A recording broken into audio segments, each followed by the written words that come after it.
Yes, so you can get recapped on all of our adventures so far by going and getting that podcast. But a quick recap of last week is about to happen now. Our group defeated a group of cryptics, strange bug raptors covered in spines, with the help of urban legend Lefty, a crossbow and rapier dual-wielding badass, clad in all black and leather. They saved their ragtag caravan of travelers and were able to deliver them to the city safely. But as they unloaded their travelers and unhitched the horses, a familiar face greeted them, Ghost Rising. He had intel for Hunted Jewels about where the cactus cabbage was, west of Fallen Scale, their new city. Protected by two brothers and possibly a third night watchman capable of summoning beasts with bright green eyes. Ghost even delivered a regular ball cactus outlining the buying process and rough dimensions of the property. Whatever plan to get the cabbage-cactus was brewing, Ghost was insistent that Jewels didn't go in blind for the sake of the clan. Ghost also gave an inside tip to Lefty, our new compatriot. An orc was in town who could do what Lefty does, whatever that meant. Ghost was interested to meet Cass, who found out whatever Lefty does is not magic. And then, before departing, wished Arthur the best before saying bye to Rowena. Ghost seemed taken back by her reaction, but he had places to be and left into the night when Rowena did not stop him. The group was now eager to see what Fallen Scale had to offer, Lefty as their guide, who made sure that none of them had purple eyes before continuing on. So next, of course, they come home of the biggest burger, where a strange challenge was laid before them that no one had completed over the years. Eat a massive 4-pound burger patty topped with all the fixins. If possible, the winner would get their engraving on the wall, a majestic scarf with a burger patty pattern, and their meal comped. Rumor also had it you would even meet a fate if you completed the challenge. Which caused a stir within our own group. Lefty, as well as our regularly scheduled heroes, had both already met 2 fates in person. But that conversation could wait until Hunted Jewels tried to defeat the massive burger before him. It was a struggle of constitution saves to try and get the burger down. Cass helped to sway a bet by using Cure Wounds as a form of Pepto-Bismol. Rowena, in an attempt to keep Jewels' ego in check, made the burger icy cold with a slice of her new magical short sword. And Lefty watched in amazement. Hope had seemed lost on the last few bites, but Jewels was able to force-feed himself the remainder of the burger at the cost of exhaustion and was crowned a burger-eating champion. The restaurant erupted in excitement, streets began to fill for a party, and suddenly a bland stranger sat on the interior of the booth, eager to talk with Jewels. The stranger did crazy things like spill drinks intentionally, causing passerbys to crash into each other, who then clearly fell in love at first sight. But he asked the burger champ what they could possibly want after such a glory was attained, and what they offered Jewels was a detailed map of Alpine's Peak with a dock that's home to the very coral Jewels will need to cure his elder strange and awful curse. As the party begrudgingly let this stranger go, it occurred to them that this bland ball of chaos checked all the boxes of life. This spurred Lucky to start a conversation about his own meaning of the fates. He had ran into the god of order a few times, as well as a single encounter with the god of nature, who had her mouth sewn closed with thorned vines. But then another stranger approached, an orc man with purple eyes, seemingly someone Lefty had been looking for. So Lefty showed off his powers, stopping the man in his tracks and asking him to sit, pulling out a bag of strange, brightly colored leaves. The air was tense, but Jewels had won a competition, got his face plastered up on a wall, and there was a stranger eager to talk and unravel some of the mysteries surrounding Lefty's mysterious powers. And now you're all caught up, players, friends, countrymen. I leave anything out? Anything you want to hit? What's up with that bag of leaves? I don't even remember that at all. That was the very end. Very quickly dropped in there. So yeah, I believe a bag of brightly orange colored leaves. Orange and yellow leaves. Orange and yellow leaves. Yep. It's okay. Jules was getting ready to set into food coma. I don't think he remembered much of anything by that point. I think it already had started, if I'm being honest. Yeah, after you celebrated, you had 2 levels of exhaustion put upon you for that reroll at the very end. Yeah, to shove that burger down. Never been a problem for this party before. Oh, it's been fine. It'll be fine. But I believe with that, we are ready to kick off this week's session of 11 Fates. See you soon.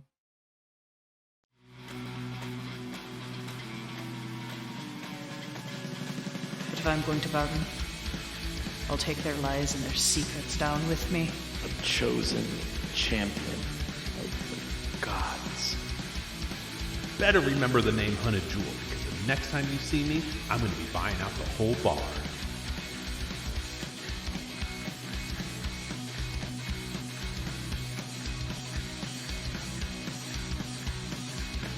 Welcome to the Tale of 11 Fates.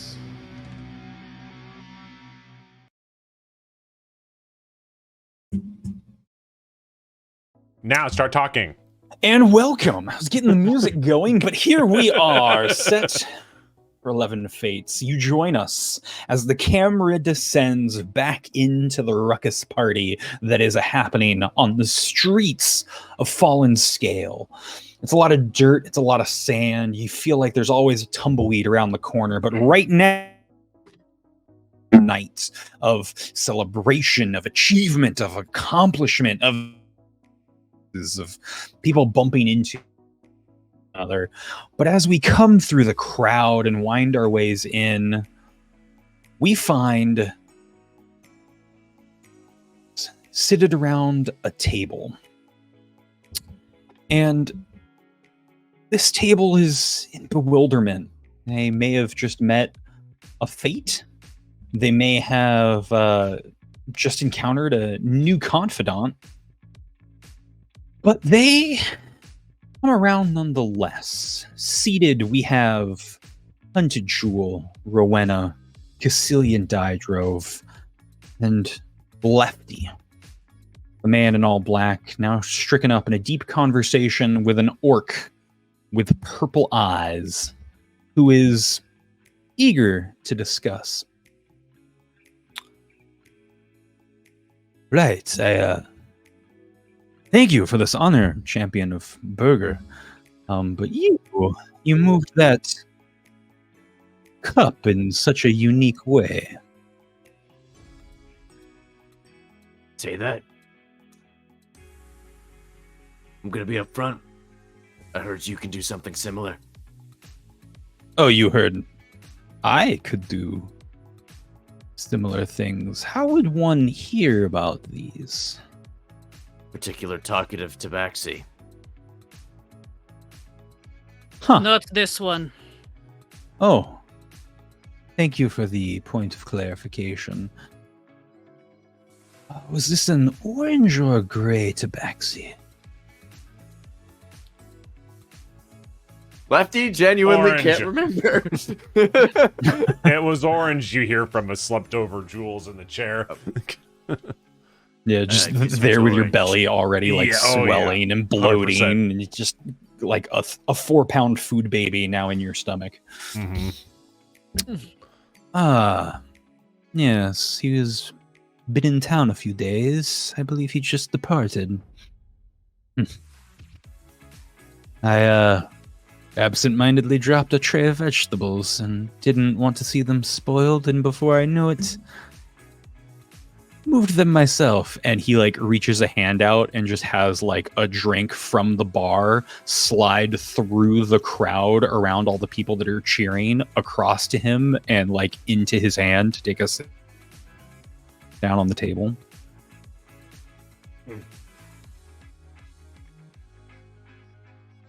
So, how exactly did you gain those abilities? I spent years trying to understand. Actually, I technically did nothing to gain said abilities, but I did spend many years harnessing them. comes from deep within oneself. But with guidance, discipline, it's possible to take these natural talents, new levels. And where exactly did you receive your guidance and discipline? From very highly trusted who need protection. Sorry, I missed that last part. It must have got caught over the airwaves. What was that? I understand it's quite loud and ruckusy in here. It is from Lao. It is from very knowledgeable individuals who require their own protection, who are happy to train those that are worthy.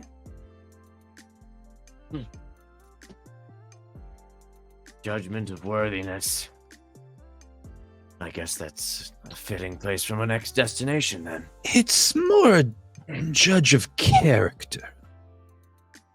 And it looks like you may be in need of help if you were to achieve a new level. So, you're up for the task. He pushes the opened leather bag of orange and yellow bright leaves. They almost look like smaller versions of tobacco leaves, but still like pretty thick in thickness.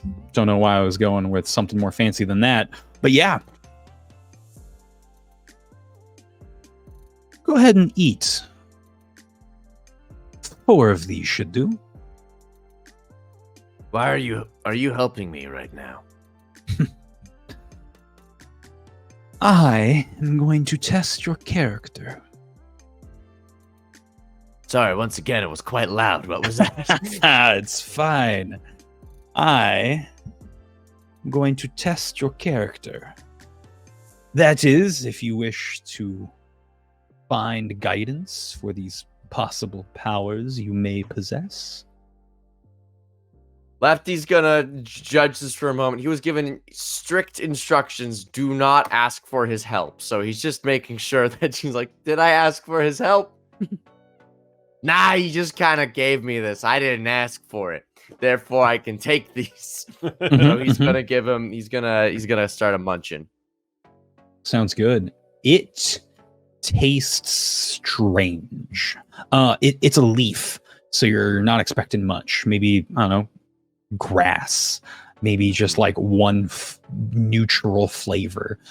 But what you get is like a burst of citrus. You get this like smoking, and then this aftertaste of copper.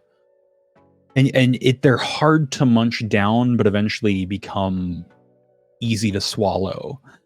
And upon that 4th one that you're able to take down, he reaches over, ties up the bag a little bit, and kind of just watches you, and you can feel your pupils dilate down and then back up and then back down to a regular size, and then you're able to like let out this nice exhale of almost like minty breath.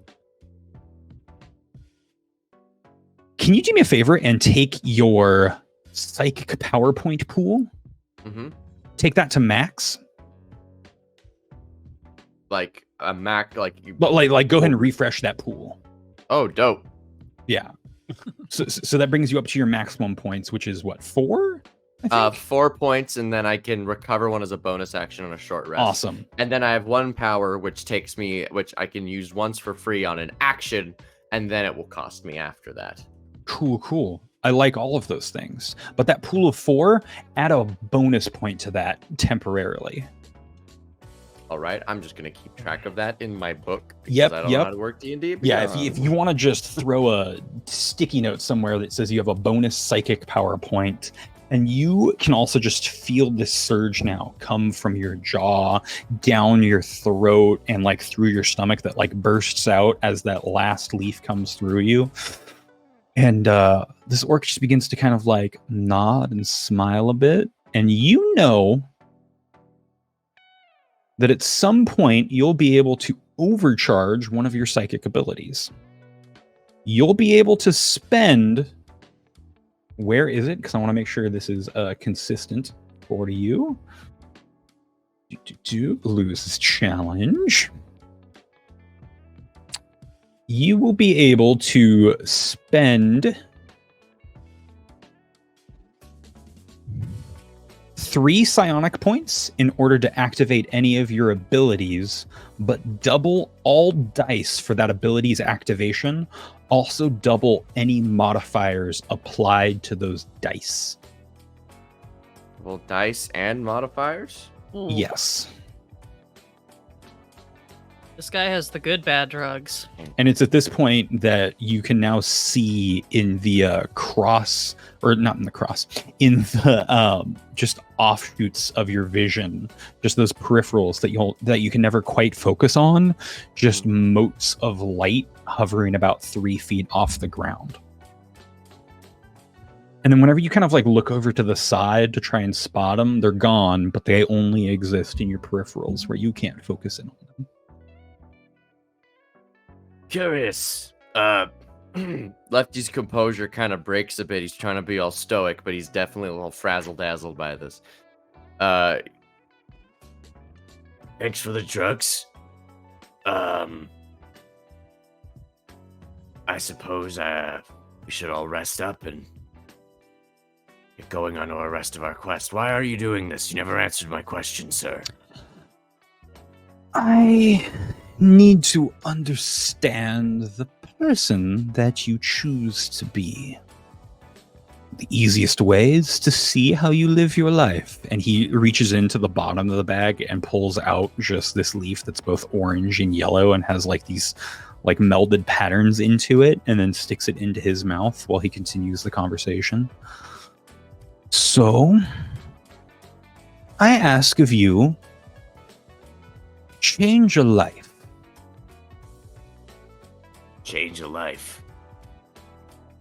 That's it. At least soon. 36 hours and I'll be able to confirm. And he swallows his leaf down, and you see the like light lavender purple go to just a deep dark purple in his eyes. Deep purple. Smells like smoke on the water out here. It looks good on you. Wait, are my eyes purple? You look around to all of them, and your eyes are also now deep purple. Yep, they're purple. I don't trust his judgment. Someone else. No, they're definitely purple, and I don't think they weren't that shade before. I'll put it that way. It won't be the first time. All right. Thank you. I appreciate it. But look, this is a very weird experience for me. I usually keep to myself, and I don't usually get this much aid when it comes to my quest. So thank you for sticking your neck out for me. Why do you have those on you?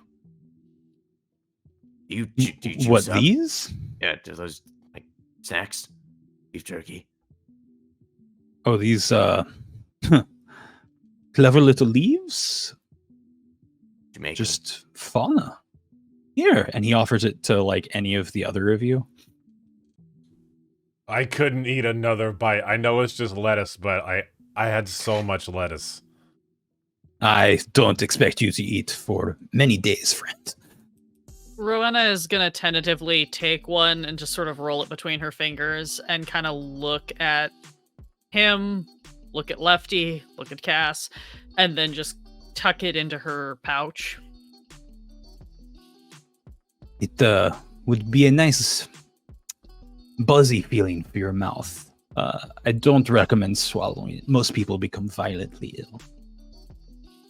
Noted. Thank you. Where do you pick these up then? They grow everywhere or someplace specific? Someplace very specific, also in need of its own anonymity. Of course. I'm getting rather familiar with the need for anonymity in the local fauna and flora and all of that. Hey, there are many trade secrets for many trades. Of course. But some deserve to be held close to the heart. But welcome. You don't seem to be from around here. Anything I may tell you? At home now for 60 years? How's the cabbage-cactus trade? There are cabbages that come in from out of town. There are cactuses that are grown just on the outskirts. Strange, I haven't seen them yet. They're usually in season about 2 or 3 weeks ago. They're about the size of a softball. They're sweet. They're very nice. Occasionally, you can get a nice juicy core. Makes for an exquisite cocktail. Did we leave the box with the big ass one outside still? Like, did we just leave that? Or is that here? That would be y'all's call. Ghost definitely left it We with you. probably would have, like, taken it with us. Like, we probably would have carried it or, like, drug it with us. I would have, unless you guys want to determine otherwise, Rowena would have just, like, pounded the lid back on and left it at the stables with the horses. I think Good that's call. fair. Because it's huge and trying to drag it into Yeah, the bar would have been really okay. conspicuous. It's the size of a pumpkin in a small crate that's slightly bigger than it. So yeah, it's sizable. It's probably the size of a banker box, but much heavier. I think Jules kind of like looks up, head, but his whole body's still leaning back. He cannot lean forward. Like, chin like almost on belly. Belly's so big now. So what? You know the Dubose brothers? Yes. Odd pair. Moody pair. They've been running their farm now about 12 years out to the west. They have any employees? None that, come to think of it, they have recently hired a gnome salesperson to drive sales. Anyone else? A pretty big farm, isn't it? Yeah, it's about a circular acre. Enough for 2-3 passes during the season. Decent money, but not going to change world economics by any means. They got any grudges you know about? Any particular rivalries in the area? I know how farming can get. I grew up near the trades. They're one of Farming is the a cutthroat business. Our business is cutthroat if you do it incorrectly. Hmm. If I recall, they're quiet. Keep to themselves and they seem moody and broody. Oh, well, we But- know plenty about that. Is it your quiet friend? As he like points over to Cass. Oh, she just kind of like waves her hand generally at the table, like completely not specifically, just like almost like a take your pick gesture. No, they have well standing within town. I've heard them complain and gripe on occasion of their parents abandoning them. But they don't really have anywhere to direct that anger.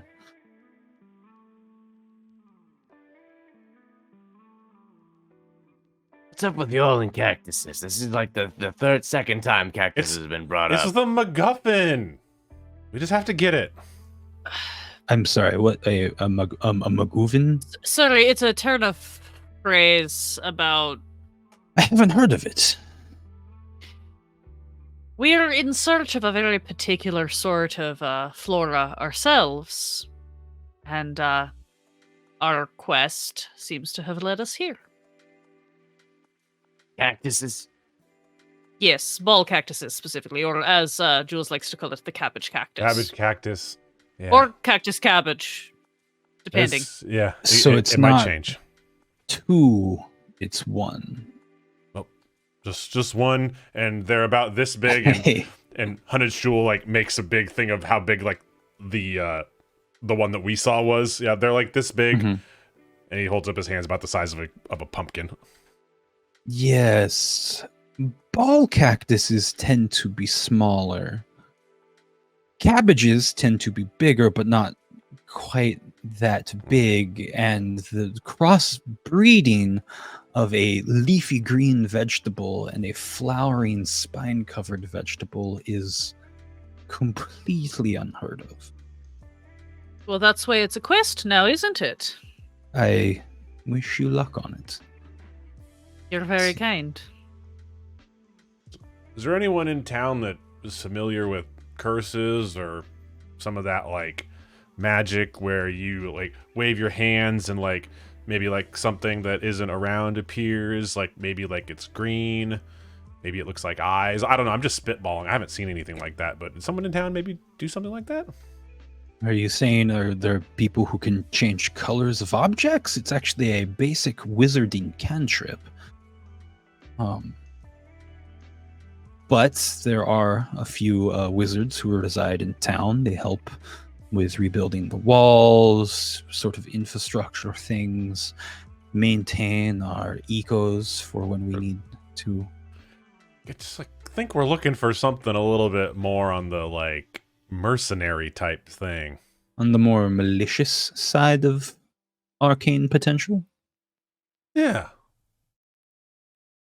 If if they exist in town, they are well hidden. Massive yawn. I apologize for our rudeness, sir. What's your name? Louis Pluton. Yes, thank you. I realize you introduced yourself, and I don't know that we introduced ourselves. Please.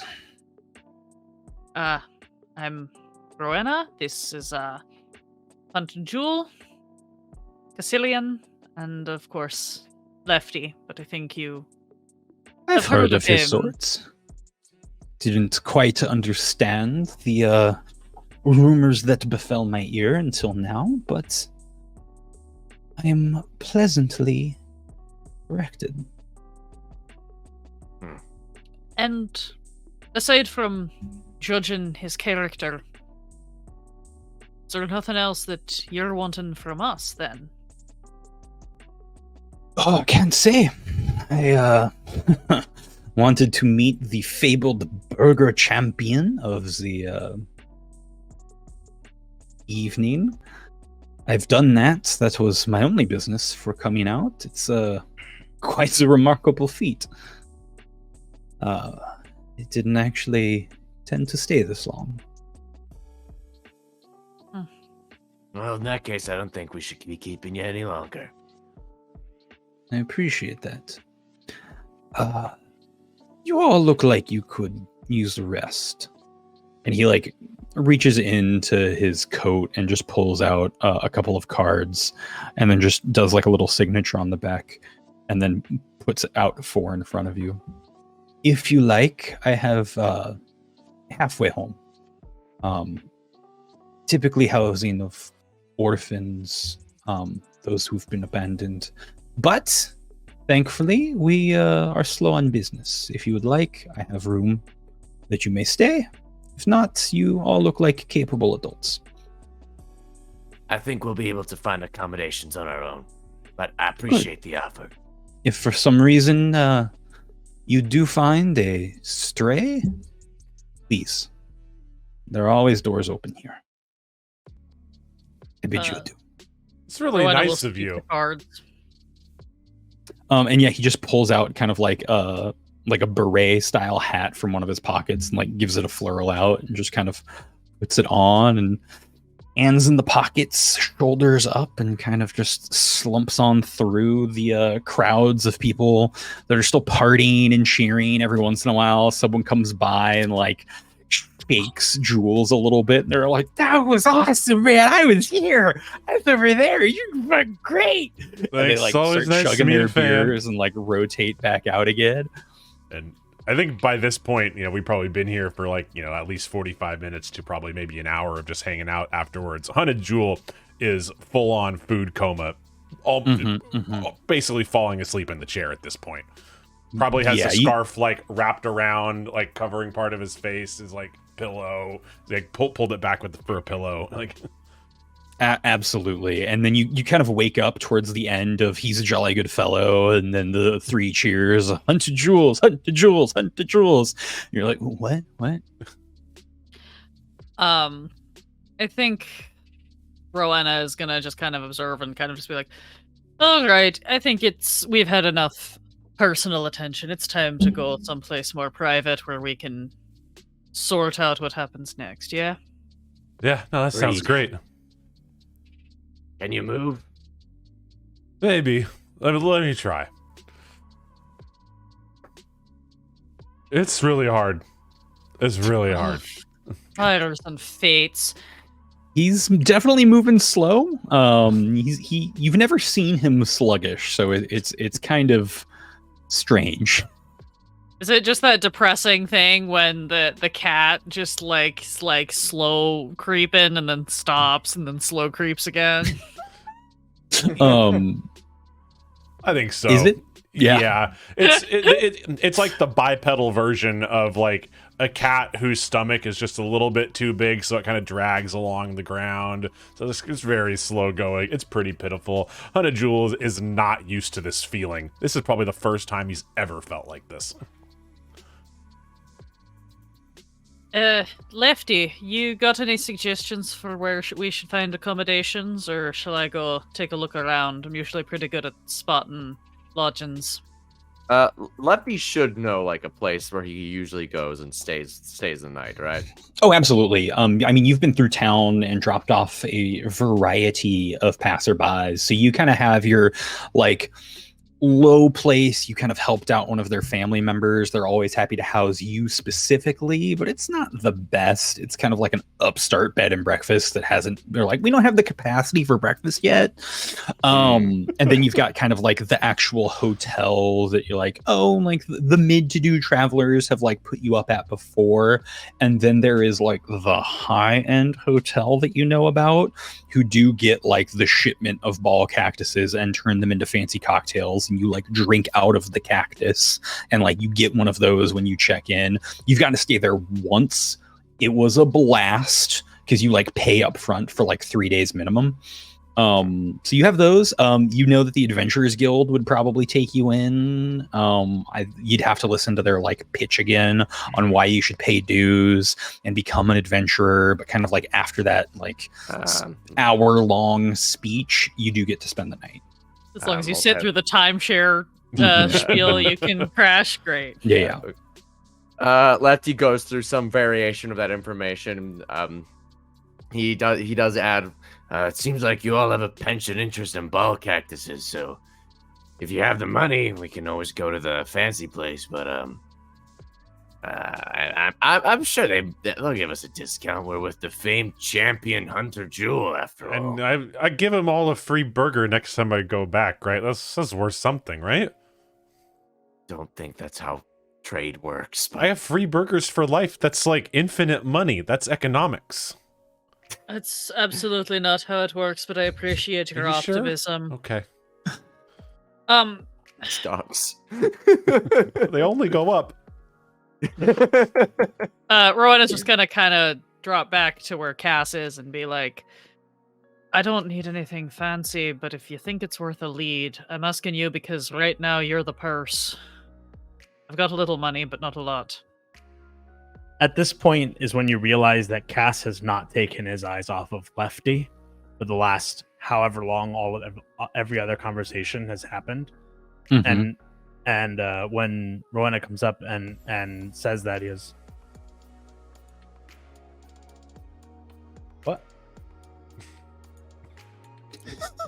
Master Daedrove, are you all right? Yeah. What do you want? What do you need? Money. Are you willing to bankroll? Just drops his whole bag. She just picks up the purse. Locks eyes back on just to Lefty. Yeah, she just looks. She like traces the gaze a little bit and just kind of shrugs, like, "Okay." Takes the purse, tucks it into her pouch, and goes, "All right, Master Lefty, lead the way. Let's go get some fancy cocktails. Not you, Jules.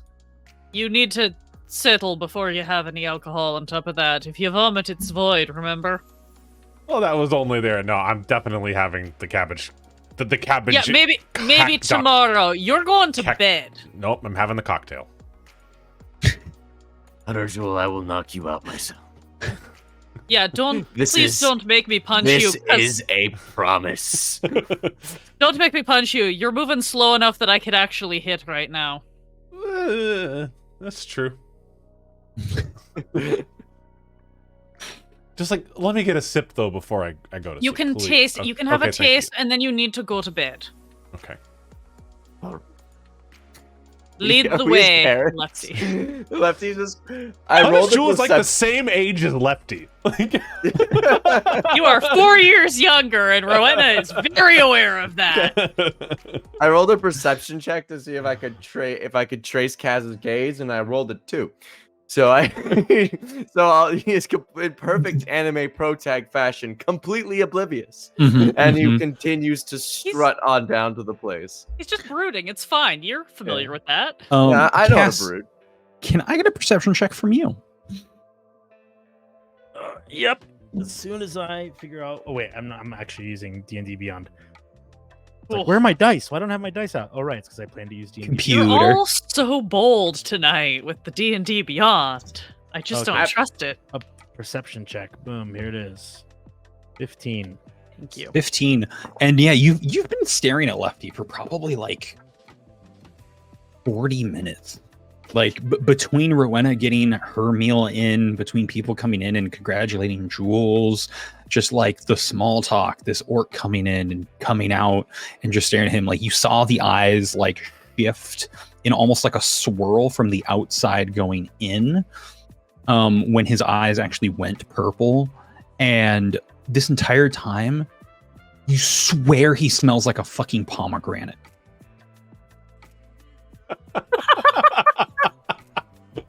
I don't know why that's so funny. I was just not expecting that. It is something you like haven't smelt in like a year or two. Like these are fruits not really grown on the mainland. They come off from the islands out to like the northwest. Like you've had one before in passing. They're like an exotic fruit as far as fruit goes. And you swear he smells like pomegranate and you can't think of a reason why he would. Yes. I am going to take and retain that information for now. Great. Except now, while also keeping his eyes locked on Lefty, every now and again, Cass will just go.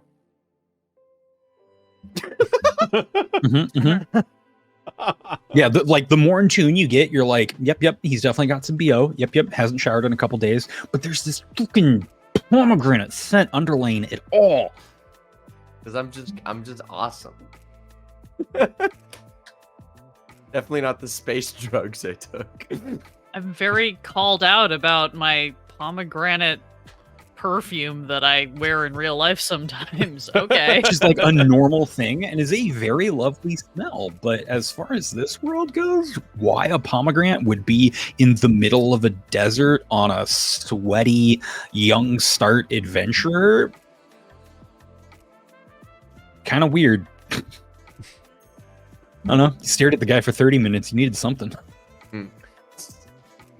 Lefty's just gonna happily continue to walk forward towards the place.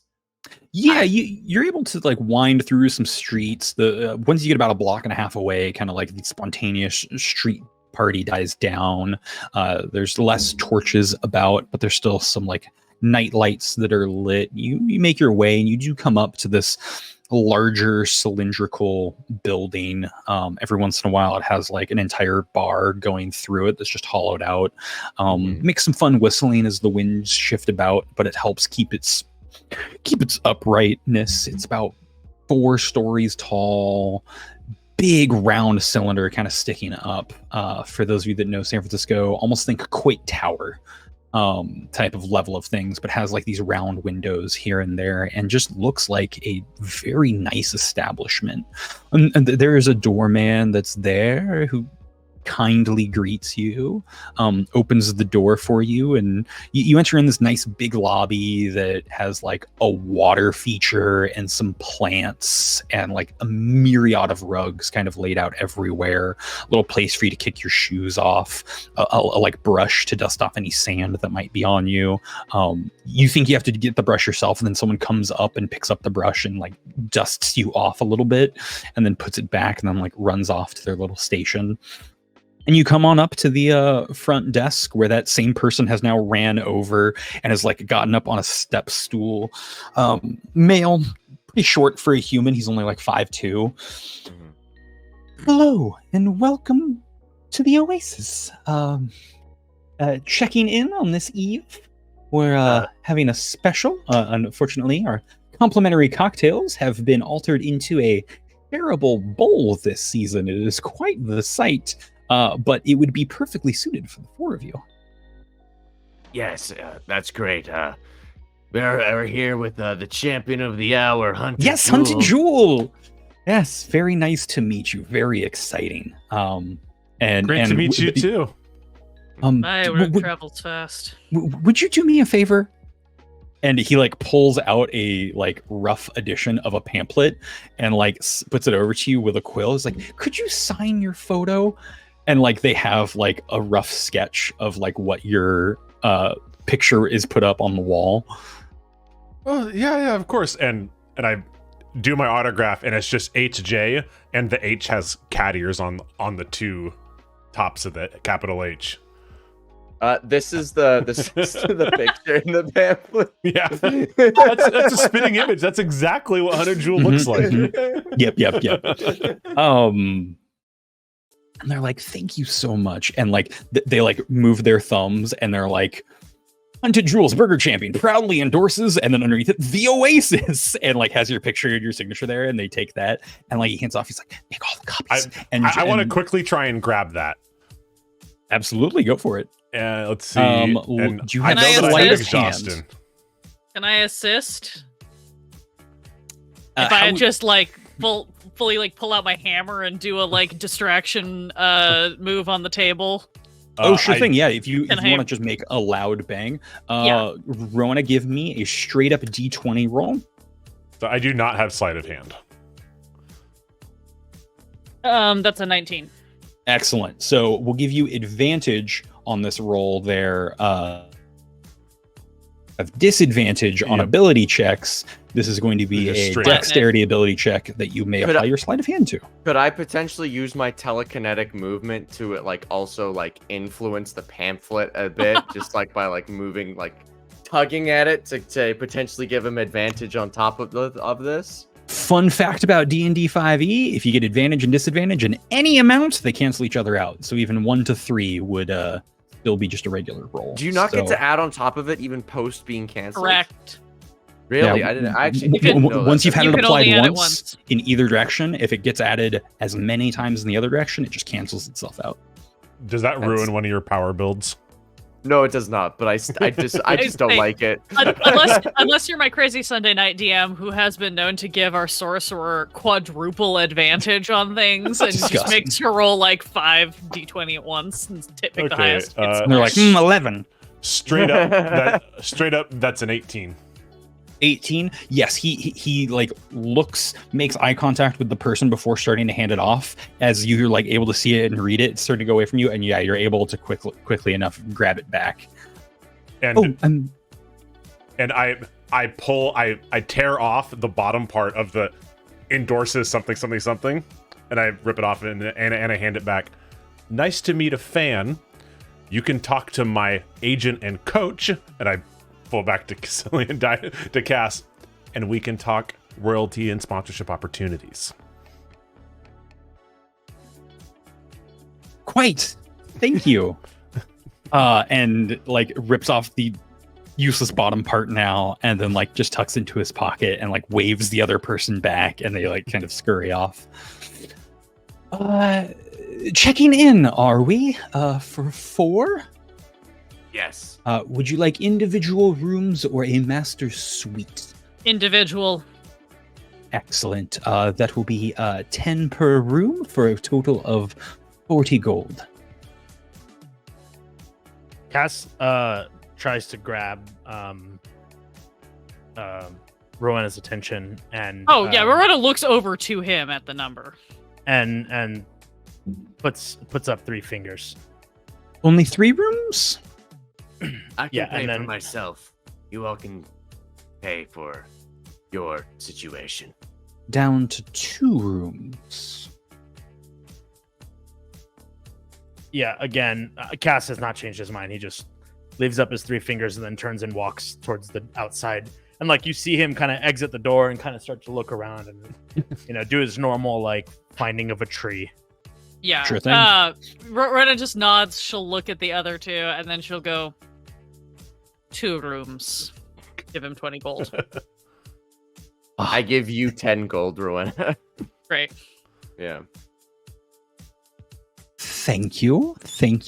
These will be your keys and your complimentary. It's like the other person comes scurrying back and just has one of these like pumpkin-sized cactus cabbages, and like each individual like pin on it hasn't been removed, but instead has had like a flower capped on top of it, along with a stopper on top of it. And they've like flattened out the bottom. They've cut off like the top third, and they've swirled in some other drinks or like some other liquids, so it does actually look like a swirl on the top, and they present it to you with 4 straws in it that have little umbrellas on them.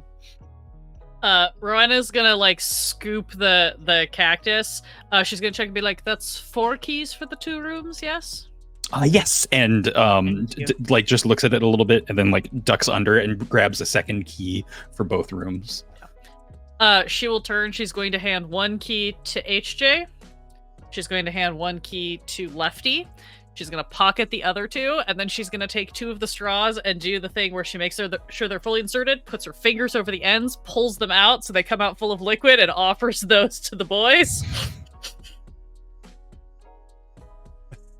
I'm going to use my telekinetic movement to snatch the entire cactus bowl into my hands. She just nods to you, offers one of the straws to HJ, and puts the other one in her mouth. Yeah, HJ will like take it like out of your hand. They kind of give it a little sample. It is delightful. This is essentially just a giant punch bowl, though. It is sweet, it is strong, and there is a part of you that just wants to keep drinking. Like, you immediately have like a little bit of that like sugary pep in your step. And you're like, oh, this would be dangerous if I could drink more of it. You're like, yeah, I could drink half of that easily.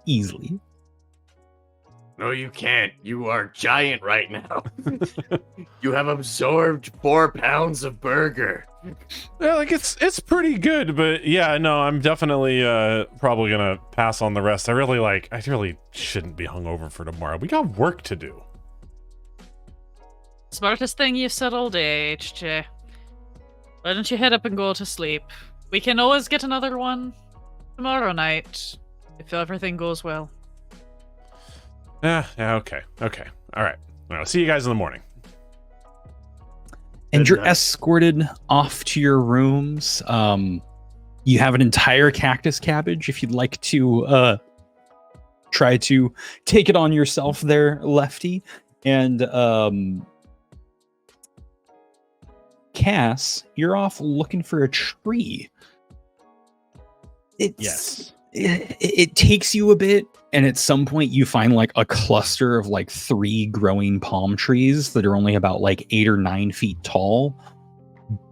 but you think you could position yourself in them. It's definitely not what you're used to, is they've got like the nice big bushels up towards the top, but they don't really have any like big leaves coming off of them yet. They still seem to be growing, but there does not seem to be a lot of plant life in town.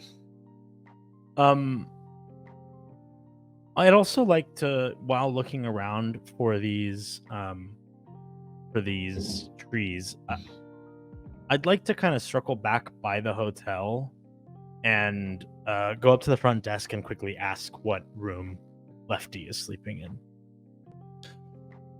Rowena's waiting by the door when you come through, and will kind of try to like catch your eye as you come in.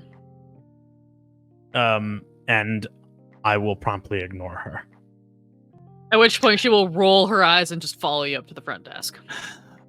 Yes, I believe he is in room 111. It is there on your right on the first floor.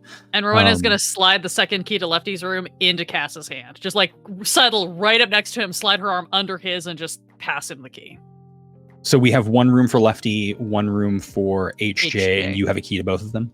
Yes, that was my intention at least. Got it. 2 rooms, 4 keys. Yeah. So. I, the player, am very caught off guard by this act of kindness. by your attention to detail. No, Rowena's crafty. She might be a beefcake, but she's crafty. Yeah, great. Cass will grab the key and turn and under his breath just say thanks. I'll be at the hostel if you need me. And she turns and leaves the hotel. And I will immediately walk to room 911 and give it 3 loud raps. I won't even use the key. 111, that's what I said, right? What did I say? 311, yes. Sorry. 111. 111, and I will just give it 3 loud raps on the door. Yeah, Lucky, you're like a quarter of the way into this cactus. You've kind of just been like, I don't know what you would do with like a massive cocktail behind closed doors in the fanciest hotel you've ever been in. Let me show you what Lefty would do. But describe it in immaculate detail for us. Oh yeah, the shimmy shake. Behind closed doors, not brooding for once. He's like, man, this is awesome. I had a great day today. I made progress, and then I hear knocking the door. I'm like, yes, who is it? and I think once you open the door, you have a brooding Cass in front of you. Cass, not to give away too much, what's your one-liner there for Lefty before you start a private conversation with him? Tell me everything you know about the goddess of nature. Pushes his way in, shuts the door, and we zoom on out there to Rowena. Rowena, so you're heading off to the hostel? Yep. Sounds good. Gonna look at those cards. She just scooped all 4 of them that he left on the table. And she's just gonna find her way there. Yeah, you make your way there. You can actually see Lewis dropping off like a big basket of pastries for like the person that's up there at the front. She's this bigger, older woman who's just so thankful for it and is talking about how nice it'll be for breakfast. And he kind of just gives you a tip of the hat as he passes you off on the way. And she's like, "Oh, dearie, hello. Oh, you've lost your way." Not entirely. Sorry, I don't mean to impose. I met Master Lewis earlier, and he said if I or my companions were in need of a place to stay for the night, we could inquire here if you're not too overcrowded. Oh no, happy to take you. And she's more than happy to go through just like walking you through, explaining the purpose of it. Typically it's an orphanage, and like walks you by like the schoolroom. Thankfully they don't have any orphans right now. It's kind of amazing. It's kind of great. They've been doing like soup lunches out of the space, potlucks. The school portion of it still gets used, and it sounds like there's free breakfast for those that come in and drop off their kids, as well as the kids themselves. So it just kind of seems like almost like a cultural center when not actively a boarding home. But yeah, it takes you into just a pretty plain and basic room, but it's very clear, like, this is their space. Forever's here. There's a chest. There's a key that's been left with the chest if you want to store anything. A nice made bed, extra pair of sheets, extra towels, communal bathroom down the hall, gets you kind of set up, mirror, small writing desk. Quaint, nothing extravagant, but yeah, you're able to hunker down for the night if there's nothing else you'd like to do.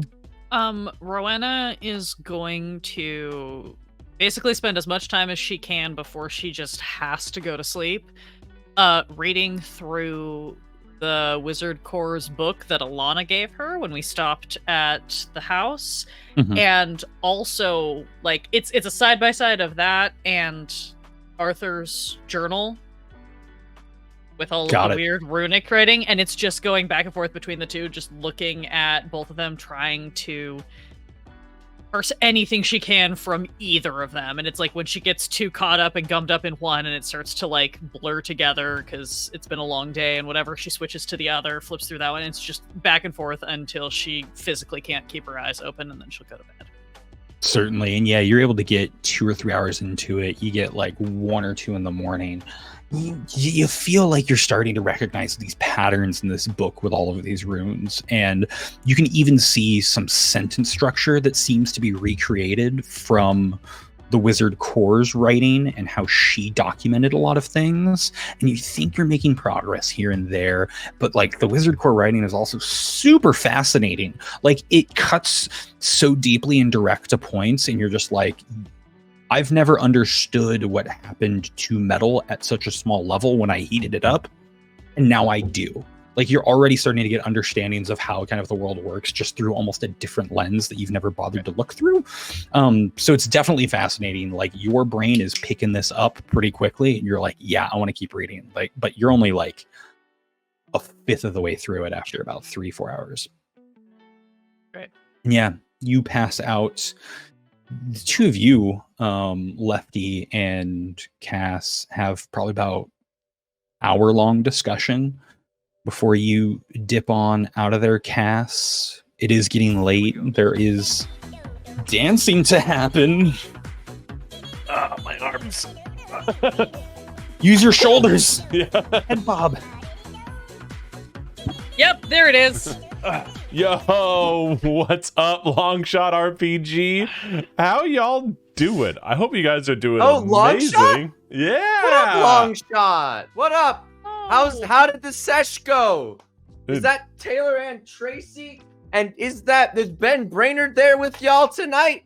Is that George York? We need to know what was the silliest thing that happened in your session tonight. Tell us. Tell us right now. But for everyone who's new, welcome to the Torpid Gaming Network. We are a variety channel, and on Tuesdays, we play tabletop RPGs, and today, we're playing an original campaign. It's called 11 Fates. We got Offbeat Outlaw here for the rest of the night, and yeah, we're vibing. And if you guys haven't gone and given Longshot RPG a follow, what are you doing? Just go give them a follow. Come on, just do it right now. Yes, welcome. You join us as our heroes are about to tuck in for the night with grand plans in the morning. They're at a nice fancy hotel. 2 of them just had a behind doors discussion. Cass, you're leaving out after about an hour of talking, kind of just closing the door. You know you have to rest up for what is to come probably in the morning.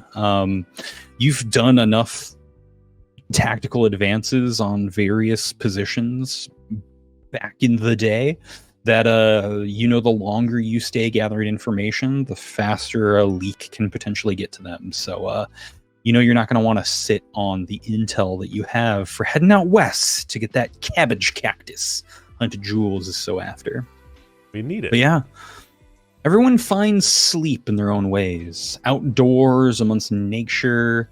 The various fancy, extra fluffy goose beds that exist within the Oasis Hotel, as well as pleasant, sturdy cot in kind of a halfway home. I think you'd all reconvene, probably lobby of the Oasis. Lefty, you have a bit of that headache from the amount of cactus you were able to get down, but still some sloshing about for a nice little breakfast pick-me-up, if you so like. And yeah, everyone kind of makes their way down. Rest, right? Yes. Okay. This will be one long rest, so HP can go back up, get those abilities back. Lefty, you will still have an extra point in your psychic pool. Hunter Jules, you will go down to 1 level of exhaustion instead of 2. You wake up and you're only a little bloated. You're very gassy, but that food baby is no longer visible on your lean athletic frame. I love it.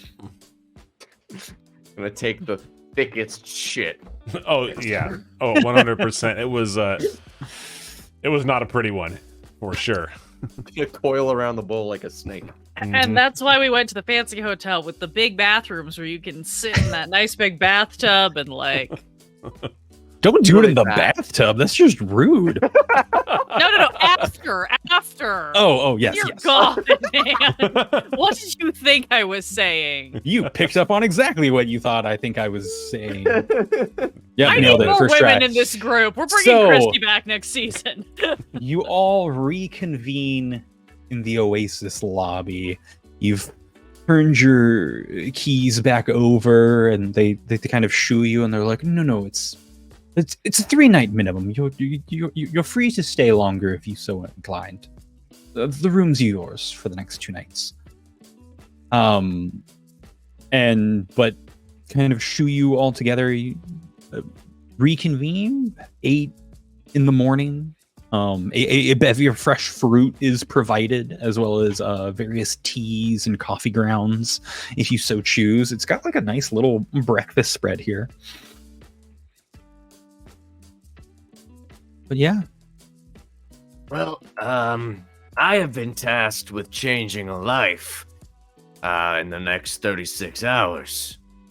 I currently have no other plans, and I don't know if there are any travelers will be coming through town soon, so I guess I'm stuck with you all until I make that happen. You alright with having a traveler with you? Well, I mean, if you stick with us and we get the cabbage-cactus, you'll have fulfilled your mission. You're gonna be changing a life. Oh. I didn't realize these cabbage cactuses were so important. Should I be stocking up on them? Cass, Jules, should we read him in on the actual situation here? Do we... No offense, Lefty, but do we trust him enough to explain to him the thing that we I haven't really understand. been good at keeping a secret thus far, anyway? Look, I mean, we shared burgers together. That's as close a friendship as I've ever had.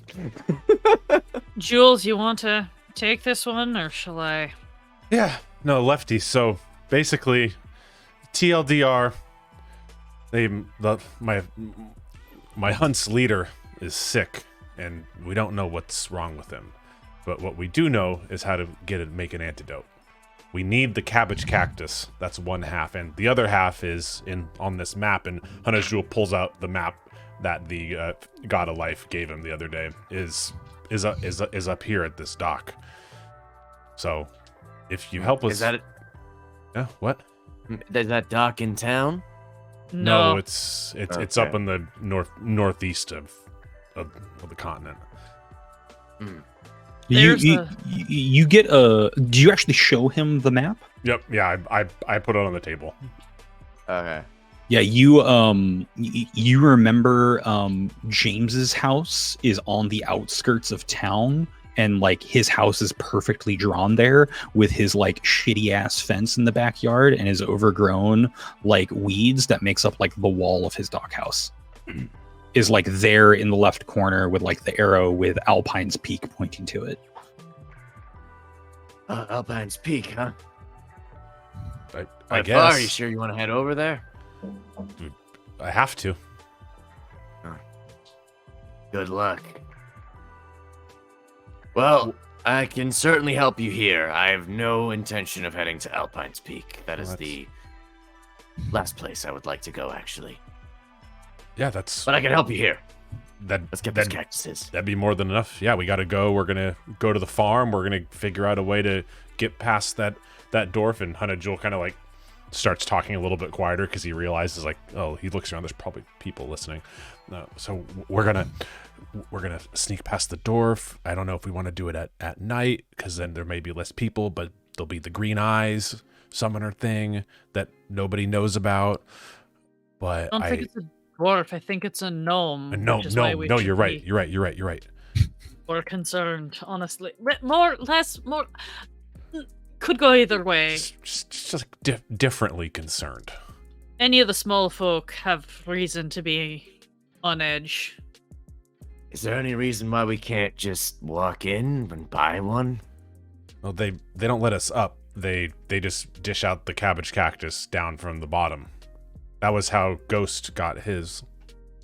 Also, might be worth mentioning that the particular cactus that Jules is after isn't quite your normal average cactus. Oh, yeah, so the one that we need is the one that's in the center, and it's surrounded by about 60 different traps. And it's also feeds on pain, which is probably why all the other ones are so big. It's a lot to take in. This is a very complicated cactus. It's a cabbage-cactus. And it's owned by some dwarves? Are these Some good people? Two elves. Elven brothers, who apparently, from everything I've picked up, are as broody as the rest of you, so maybe y'all should do the talking. You might connect on a spiritual level or something. Maybe we can angst our way through this. Are they good people? Or should we trust them? Are they... No, we should not trust them. They're obviously using a curse to their benefit. This is the best. Oh yeah, let's clarify too. Oh yeah, it's not curse. It's a curse. It's a curse. It's not a real plant, it's a curse. So we're gonna go to some elf hideout to kill some elves, potentially, who have a cursed cabbage cactus. Yeah, pretty much. Yeah. Ludicrous. All right. They didn't You know what? specify how you had to change the life, right? Just changing it from life to death would technically count, yes? I do believe the quality of my character is being judged. I don't think I can really get around mincing words here. I'll knock them unconscious, but I shouldn't kill them. You're not changing their lives. Their lives are just a consequence of action. Like, their lives are getting changed, but like the life that you're going to be changing is the leader of my hunt. For the better. Rowena just stares at Jules and like, wow, Ghost was not kidding when he said you would be a different person when you came down those stairs. Look, I'll help out as best I can, but I'm gonna try and avoid murder. I'll knock them out if you need be. I'll make sure they won't be bothering you. I'll be your muscle, but I won't kill. Unless, of course, it's trying to kill me, in which case it's self-defense. But that's entirely valid, and we wouldn't ask you for anything else. But I'll help. Murder's not the goal. But murder is often a consequence of the work we find ourselves in. Unfortunately. I see no reason why going at night would provide any advantage, considering you said there is a summoner that would arrive. So have you? They come out at night. They mean like a night employee is kind of what Ghost said.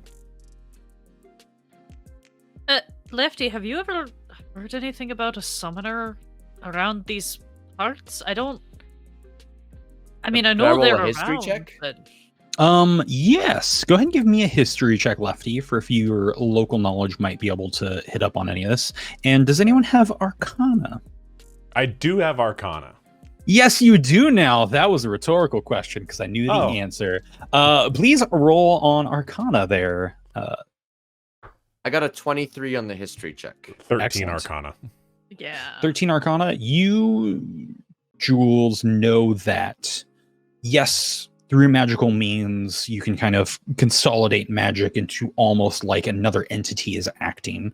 Sometimes this can appear in the form of like condensed wind. You've also heard of giant balls of fire being condensed into things by their casters. the practical knowledge that you've had has been like, oh yeah, helps clear out fields by getting twigs and small pests out, or oh, this helps do controlled burns to make sure wildfires aren't as bad. Also that practical knowledge of it. So you know that it's possible to condense magical energies into like the effects of something, but as far as like an intelligent thing being created, haven't heard of too much. 23 local lore. About 3 weeks ago, you heard of someone disappearing in the middle of the night to what seemed like a wolf attack with literally no evidence. Like, people heard a wolf howl, they heard claws, like the door was like bashed in, like an animal came charging through, but there were claw marks, but no fur patches, no like it of someone got attacked by a wolf, other than no body, no fur. Well, I did hear a few weeks ago about, I don't know, some strange wolf attack happening. There was claims of it being an interdimensional monster. Some people said it was horseshit, but I do believe that potentially, if you were to summon a wolf, and if the wolf were then to attack somebody, and then the wolf were then to disappear, that would take away its evidence, potentially. However, that's about as much as I got.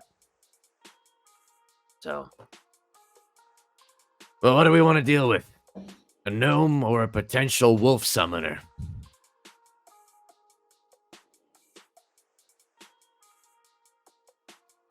Jules, it's your quest.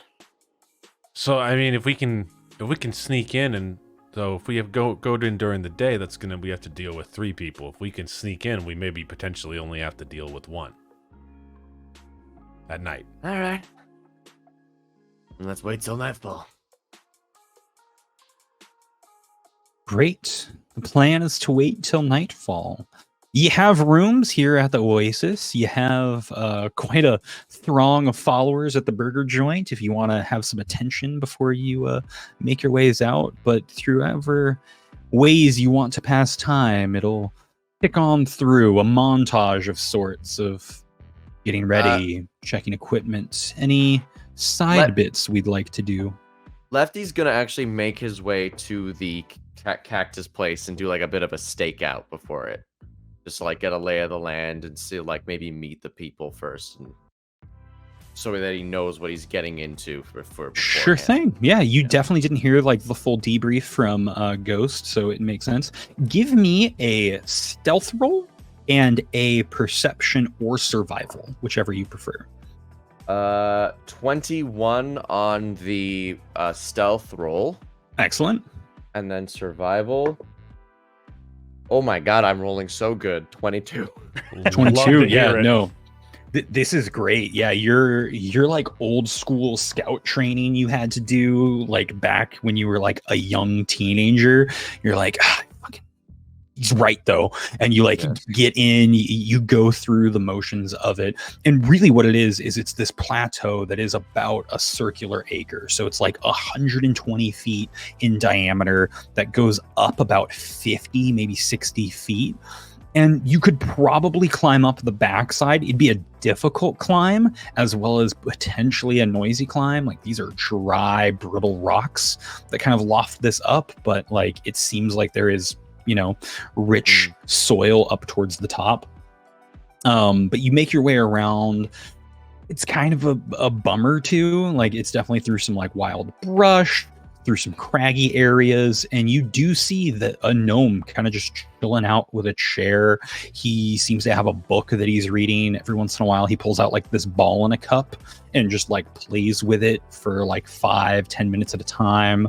He'll like get up, do some jumping jacks, a couple of push-ups.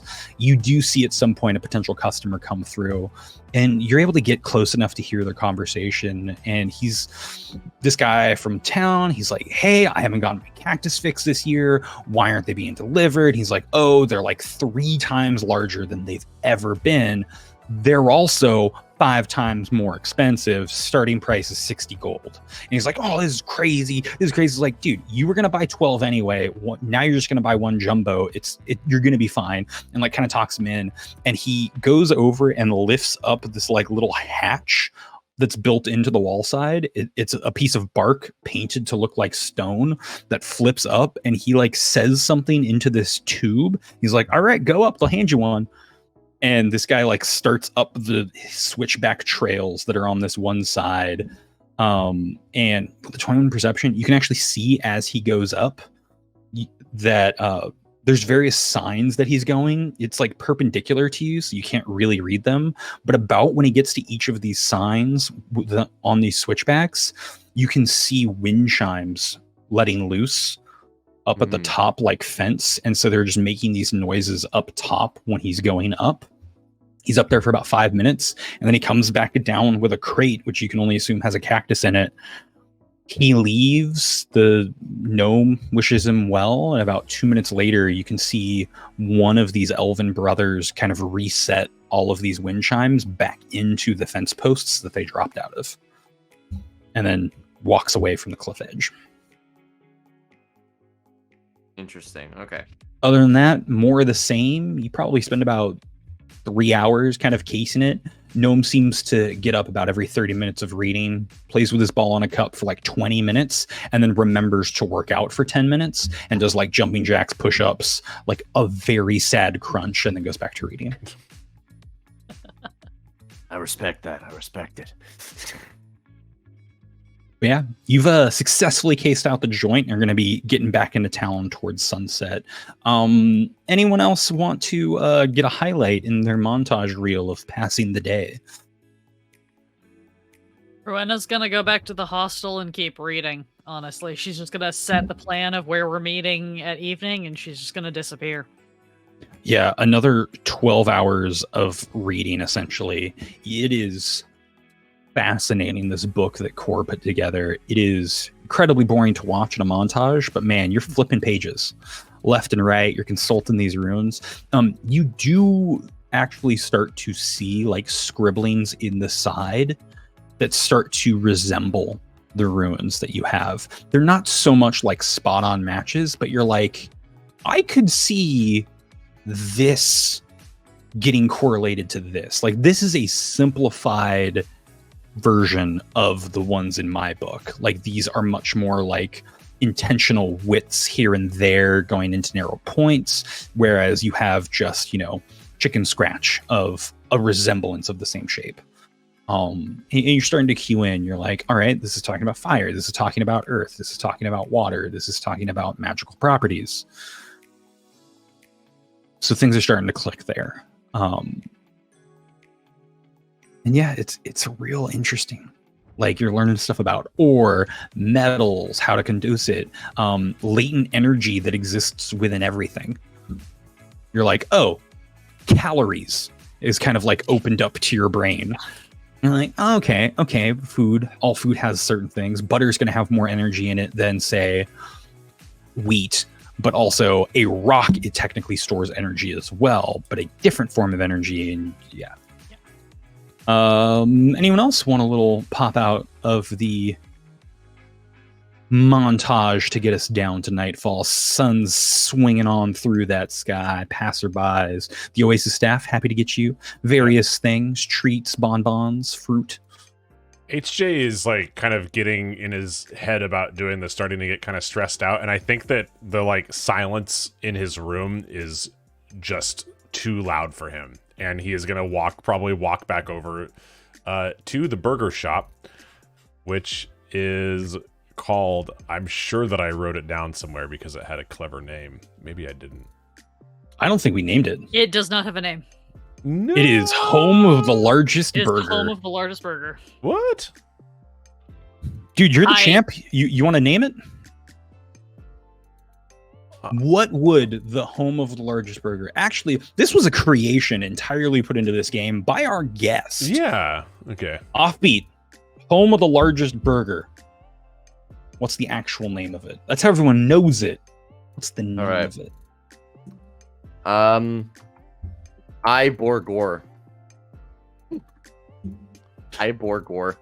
Iborgor, home of the largest burger. Yeah. So But yeah, you make your way back there, and everyone gives you kind of like a hey, and they like proudly point off to the wall, and they've like centered your picture on the wall of fame. and I go around like greeting everyone, just like do that. Oh, hey, how's it going? Hey, like I couldn't do it again. I really couldn't do it again.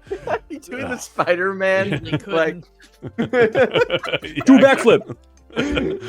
And I kind of just like settle down and just like get like a normal size like small meal and a drink, specifically satisfying the food and drink condition of curing a level of exhaustion.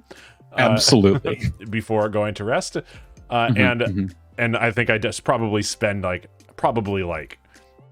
2.5 hours there, and it a crazily long time eating this burger just to like be around people, because I am very much stressed out about like the first like adventure that I think like really means something to HJ, and he is stressed the fuck out about it.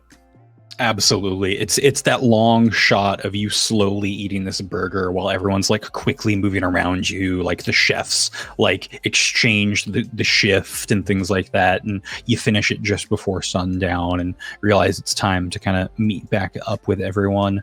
And Cass, everyone seems to have started to make their way back in this downtime, sped up 12-hour segment of our day. Anything in particular you want? No, I think Cass probably just spends his day reflecting on the conversation with Lefty while walking around town, just like looking at the shops, poking his head inside oddity stores, like poking things. I mean, literally just like the most brainless stuff that he could do. You could tell he is just completely removed from like what's the task at hand. Absolutely similar shot of you kind of just bouncing back and forth through like a market while everyone else is like very sped up around you, and before you know it, you've kind of just done a slow lap through the entire city that kind of took you 12 hours, and you're back there and everyone's coming back together in the oasis. The sun set about 20 minutes. Seems like the plan is to head out west as we hear just a loud wolf howl through the night. We'll go ahead and wave our hands. Lefty has clued you in onto all that he has seen as well. The gnome seems perfectly harmless in his eyes, but will also not be in attendance, as you know from Ghost's intel. So you can make your way on out. Make your way out of the oasis, meandering through town. You can even see a small gnome fellow make his way through the gates. Big yawn as he goes by, fanning himself with a book. He seems to be carrying his own food, an empty sack, and he just begins to start winding his way through the streets as you approach the gate headed west out of town, the one that you'll need to head towards the farm. How would you like to proceed on to your destination? Quickly and slowly. Or nope, stealthily is the word I meant. Not quickly and slowly. That's contradictory. It's all right. You ate a bunch of food yesterday. You're still a sleepy boy. This is a slightly retroactive question. Could I have also found time to possibly use the kitchen at the hostel in the midst of my raiding to make some treats? Absolutely. Okay. Yeah. Then as we hike along, Rowena will just sidle up to Cass at one point as we're quietly moving and just slip a cookie into his hand. And he will look at it and just let off like a very subtle small smirk and put it in his like inside of his like breast pocket in his coat, and his his cloak. Yeah. It's like coat, but with an L. Right. And a A and K. I don't know how to A and spell, T. so... I'm pretty sure coat has an A. That's why I said A and K instead of an A and T. So we're moving. All right, fancy. All right, I swiftly tried to and cover. stealthily. No, it's a cloat now. But yes. Cloaca? You make your way out of the western gate. It's not a road per se out here. This definitely just seems to be a trail. The closer to town you get, it is more beaten down and heavily traveled. But the further you get out, it's got those like sprawling finger roads. You can kind of see them go down into crags where like other ranches might be. On the pass, you can hear like cows off in the distance, and it seems like one crag has been filled with just like fencings of cows who seem to get fed. The smell floats on up to you every once in a while, but thankfully it's a still night, so you're only getting a whiff of it here and there. But yeah, it's 3 1/3 miles west out of town that you kind of come up, and you have this big plateau that goes off of this kind of main walking path. And that path continues up these switchbacks on one particular side of it. And you can even see kind of what Lucky was able to describe. This appears to be the only reasonable way up and down. You might be able to find handholds, but it would be a difficult near vertical climb if you wanted to just scale a different side of this plateau. And it's about 50, 60 feet up. So you find anything, Lefty, when you're out here? Well, we just got this pathway. I do know how to get to that pathway. You got to go inside there, and then there's a little bark skin. There's like a bark hat, it looks like a tree. It blends in. You open up the hatch, you walk in there, and walk up the pathway. However, there's jingle chimes all the way up. Point of order, I think I may have described it to you incorrectly. What he opened was only like 3 or 4 inches wide in diameter, and it was more of he opened it to talk into something, and then he shooed someone up the visible switchbacks on the side. Okay. So more of a talking tube than an entry. And, so I think I just skipped over that description quickly. And that matches, because we've now heard all of these things, that matches what Ghost Rising told Jules about there being sort of a speech device. Speech thing. Okay. Yep. Yeah. Great. An announcement of his arrival. Yes. There we go. Well, I suppose I don't really see how we can scale up the other side. I do have pittons and rope, but despite my impressive feats, I'm not precisely strong, so I'm not able to throw it that far. I mean, I'm very strong, but I'm kind of I tend to clank. As she gestures at her massive amounts of like metal armor and weaponry, just sort of generally like, I'm a blacksmith, what do you want? I guess we won't be really stealthing through this. Well, let's be mindful of the wind chimes as we're walking. Could you tell what it was that is it? Do you know if it's like a tripwire or if it's some sort of magical means, or is that for us to find out? I'm pretty sure it was physical. Right? Yeah, in your scouting report, it seemed to drop at some point during like the 3 flat parts on the switchbacks that line up with the signs. So it's kind of like you go up a little bit, it's flat, you go up, you switch back, you go up, a little flat part. There are like some logs that have been down that kind of almost act as steps to get to that flat area and things like that. Signs perpendicular to the trail. You didn't really get up to the trail because you knew you had to keep your distance away from the one person that's around in the area. So you're not positive what that layout is, other than that's the visible trail, and somewhere in the middle of those, when that person was walking up, is when the things dropped. You would assume a tripwire, maybe even a pressure plate. Yeah. Well, probably something physical. I do know that the elf had to step out and reset the traps after the person walked in. More than likely, what we're dealing with is some sort of pressure plate or tripwire. So we'll be mindful of that as we sneak into this path. I don't see any reason why we shouldn't just make our way down there. If we're gonna fail, we'll fail, and let's get on with the consequences. Let's get us with close that, Lefty is going to dagger and crossbow in hand, leap down and begin stealthing towards Naruto style, running towards it. Hell yeah. Just like be careful for the set of big green eyes that Ghost talked about. With that, can I grab some stealth rolls from the group? As I assume you would all like to act in a stealthy fashion now. Dirty 20. Ooh. Natural 20. Ooh. Rowena. 12. Nice, nice. Kidding. And Cass? 17. Excellent. Overall, though, you do stumble about a bit there, Rowena, but you are kind of like shepherded into kind of just into the ranks of a swift but silent approach as you make your way on up. You're able to get much closer. You can't hear each other. You don't really hear anything from up top. Is there any particular things you'd like to do when trying to get up these ledges?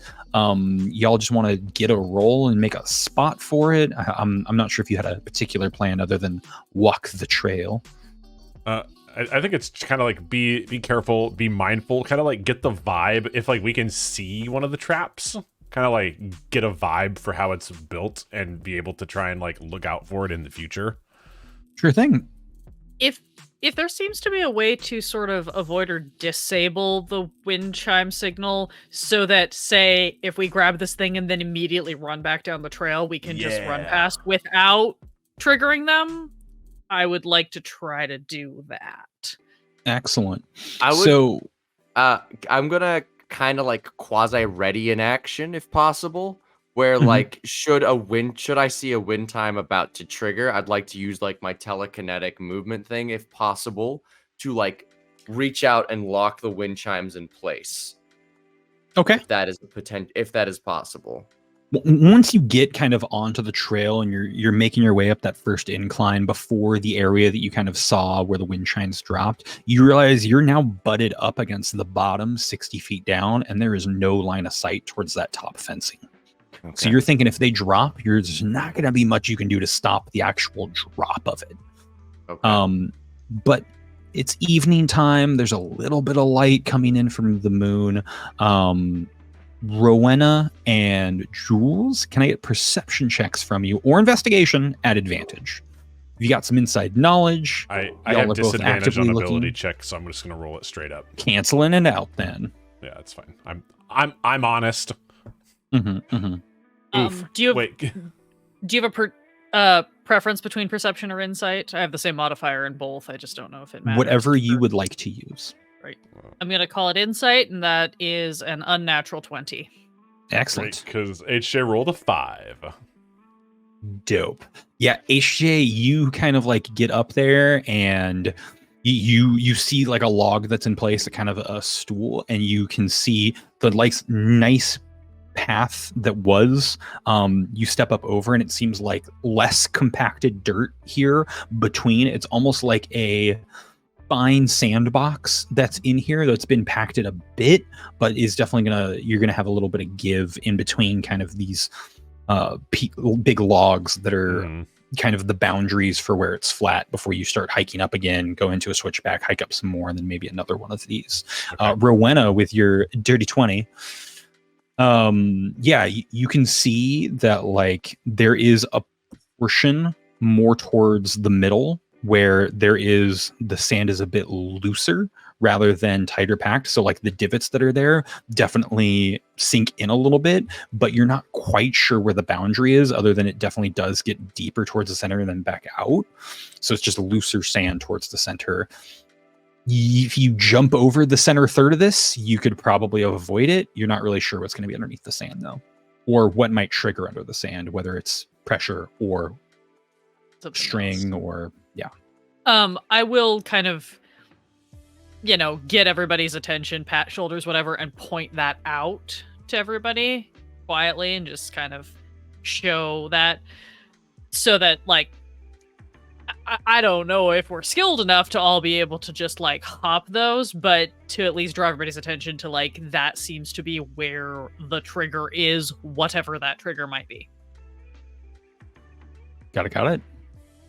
So yeah, if you'd like to bound over it, or if you'd like to try and do a weird pass through of bodies to try and just not touch that center third of this area, I would be willing. Let me know who wants to go first.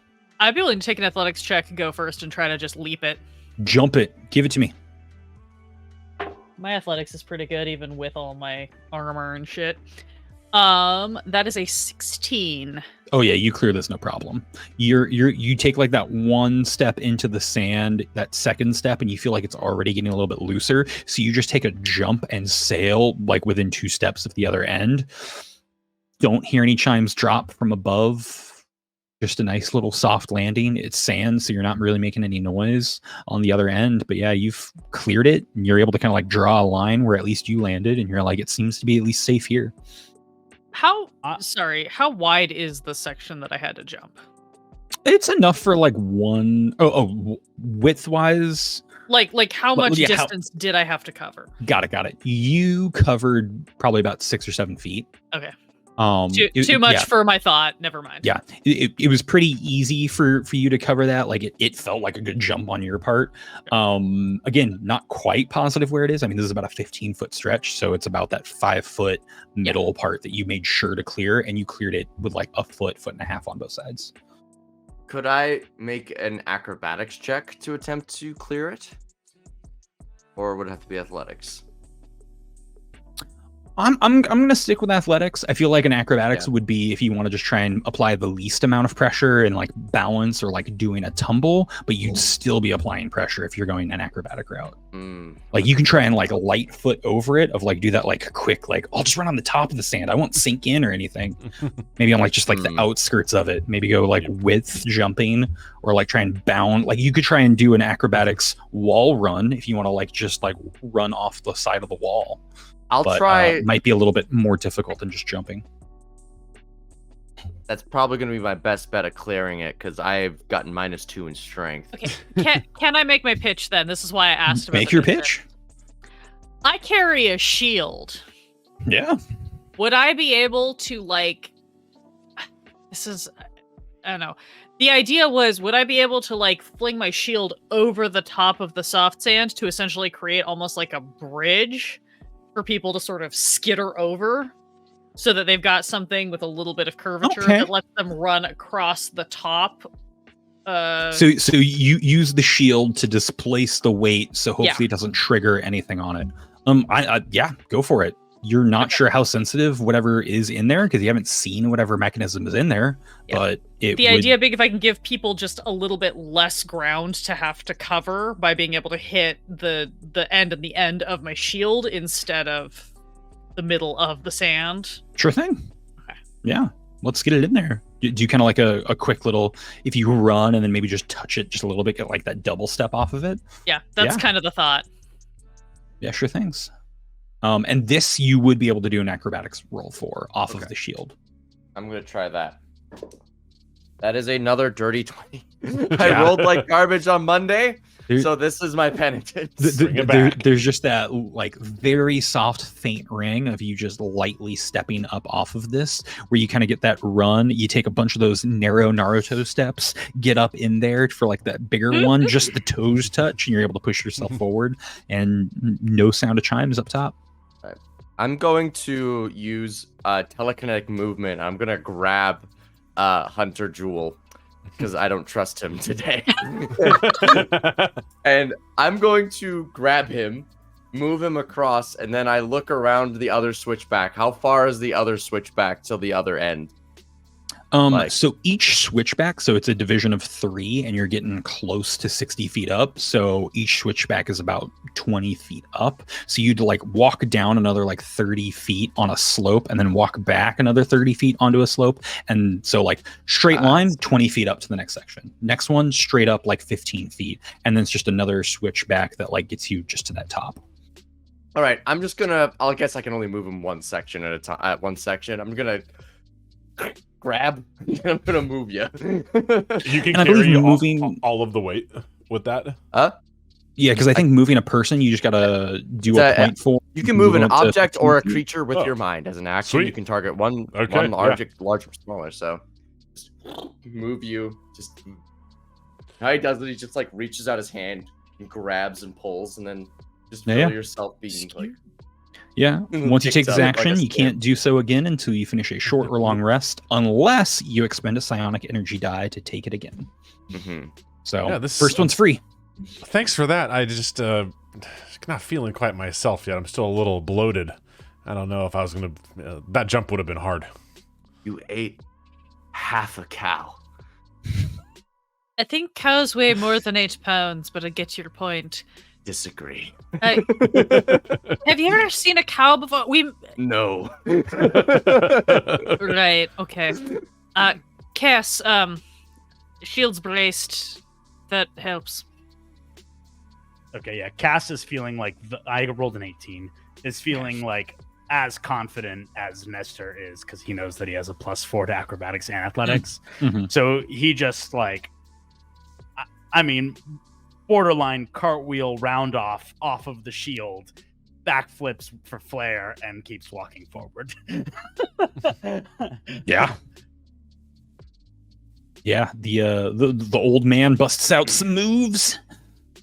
Just one eyebrow up from Rowena, like, oh, okay. And then she'll pick up her shield and kind of skitter back to the front of the group, intending to repeat this process for Certainly. the next one if it looks like it's the same situation. It does look like a similar situation. Your perception check was also high enough that you kind of just see that the pattern. This one, not center. This one is definitely that last third. Crafty. Yeah, same thing. I'm gonna jump across and then try to place my shield. Sounds That good. makes I'm gonna let you keep the rolls because I don't want to have to do this 3 times Sure. over. But with that, there is one person who did not make a roll. So, do we want to psychically lift our tabaxi friend one more time, How or you do we feeling? want to cross a different manner? What's your acrobatics? Well, like normally, like this would be like no problem. I'm already being across like 5 times over. Normally. But now that Shield's on the ground, everyone else is on the other side.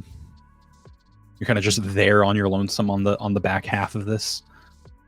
and like Hunter Jewel kind of like goes to jump and like waits a second as like you see his stomach kind of like flop up and down a little bit. It's like oh god, I'm still in there.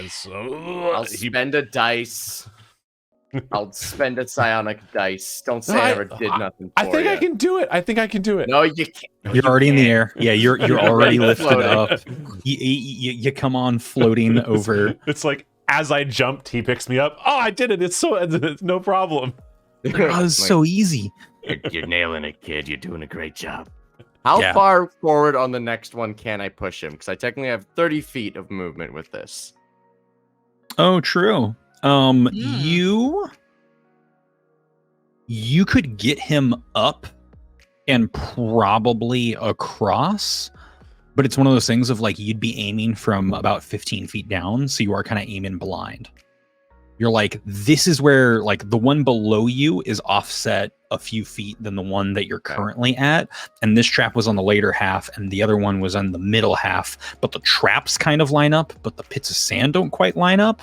So up at the top, it could be blind. He might end somewhere towards the end, but yeah, if you instead want of not bringing him to you and just have him go kind of straight up, he'll land somewhere on the flat part. How do we feel about that? Risk it, because if he triggers the trap, Rowena will just cause a distraction. All right, you're our bait. Woohoo! Plunk. Yep. Jules, give me a raw D20 roll. 11. You get lifted up and you're like a little bit higher and you were definitely above the sand, but before you're able to like call out or signal or anything, you kind of just plop down. You're just in the last like third of the sand on the trail. Just like butt full on in sand. You Guys, like I'm in look up and you're I'm in the sand. nothing's dropped. Don't move. But you're in the sand. Yeah.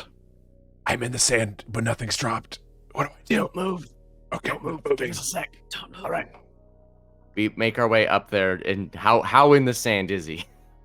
He's like got dropped in. His butt sank like 2 or 3 inches, and he is kind of just sitting there in the sand. I mean, this is about how your feet were, but it has shifted the rest of the sand, so it's a little bit harder to tell where the pressure plate might be. Maybe it's in the center, maybe it's in the front third. A little hard to tell. I will take 1 perception check from one of you with advantage. I I have know what you mean.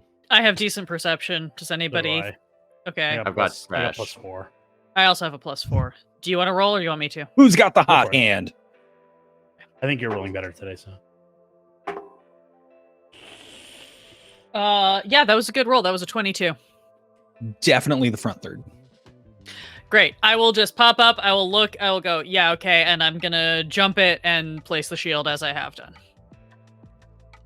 So Hunter is not currently on the front third, right? No, Or is he's he? just in the I'm same. in the back. Oh, okay, okay, Yeah, okay. yeah, Jules Straight is up just in the past same. it. Mhm. Okay, you can stand up. You're fine. Okay. We'll gallop over into the cabbage patch. You make your way past these, alarmed things, and as you kind of like crest up and you get like the Scooby-Doo peek over of just that ridge before actually finishing off the path, and yeah, you can just see spiraling ball cactuses all about the size of a pumpkin. There seems to be like a small trail that weaves in between. There's like various sets up like spigots that are like just dripping out water.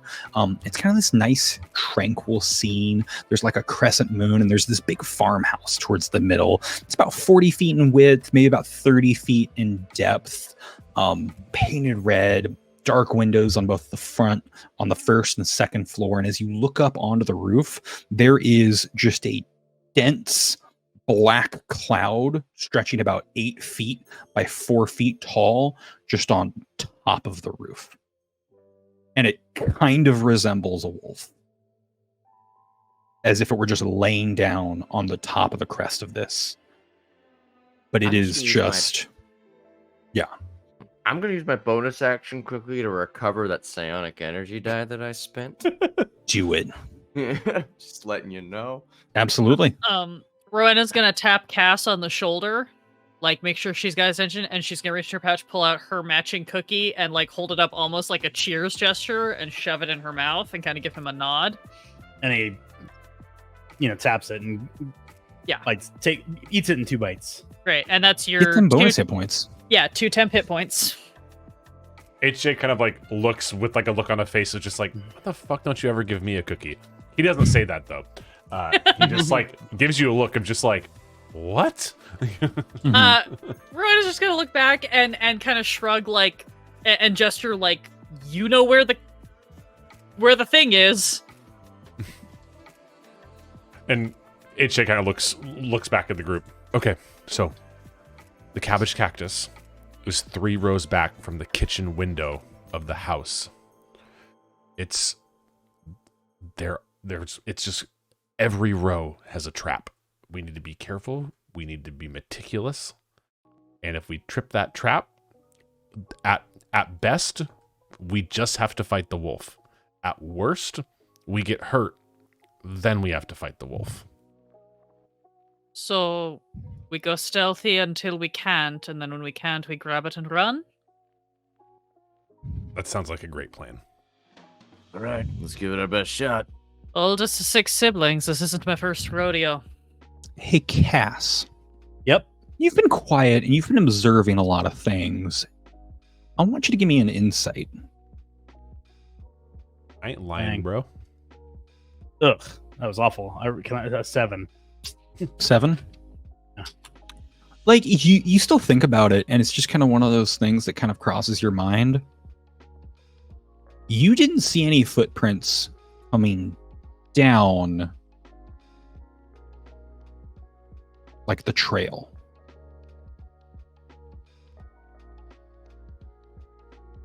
Okay. Like, there's something about HJ being like, worst case scenario, wolf, and we take a couple damage. And you're like, there weren't any footprints leaving here, and that's a house in front of us. They're all inside.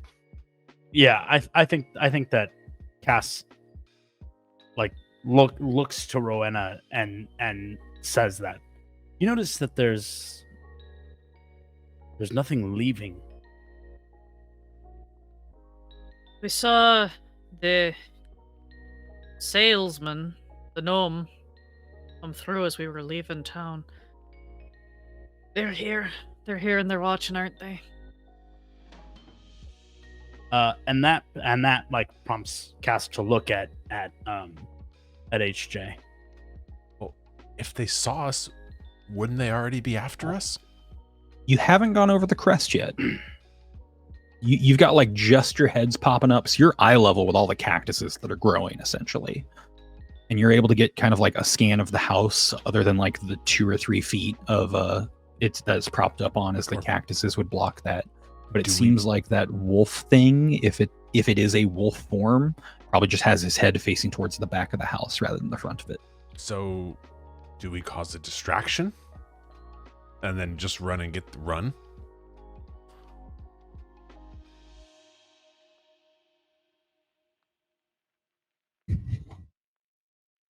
I'm not opposed to the idea.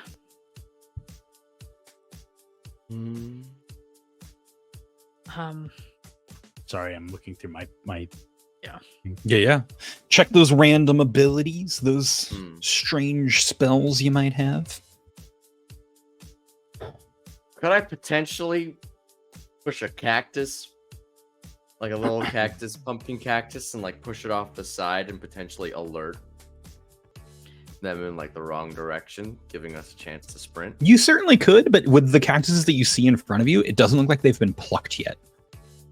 So like they're not just resting on the ground, like they still have roots that are going into the ground. So it might be a bit more effort. Probably not. That wouldn't count as a loose object then, so probably not. Would you consider this area a mountainous area? Top of a plateau, you crawled up 60 feet. I'll give it to you.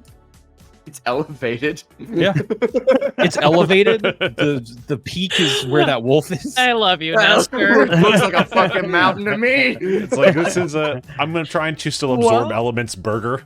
Yeah. Look. We're working with what we've got. You never, no is only the answer that you tell yourself until someone else tells you no. Okay. I'm motivated enough to say yes.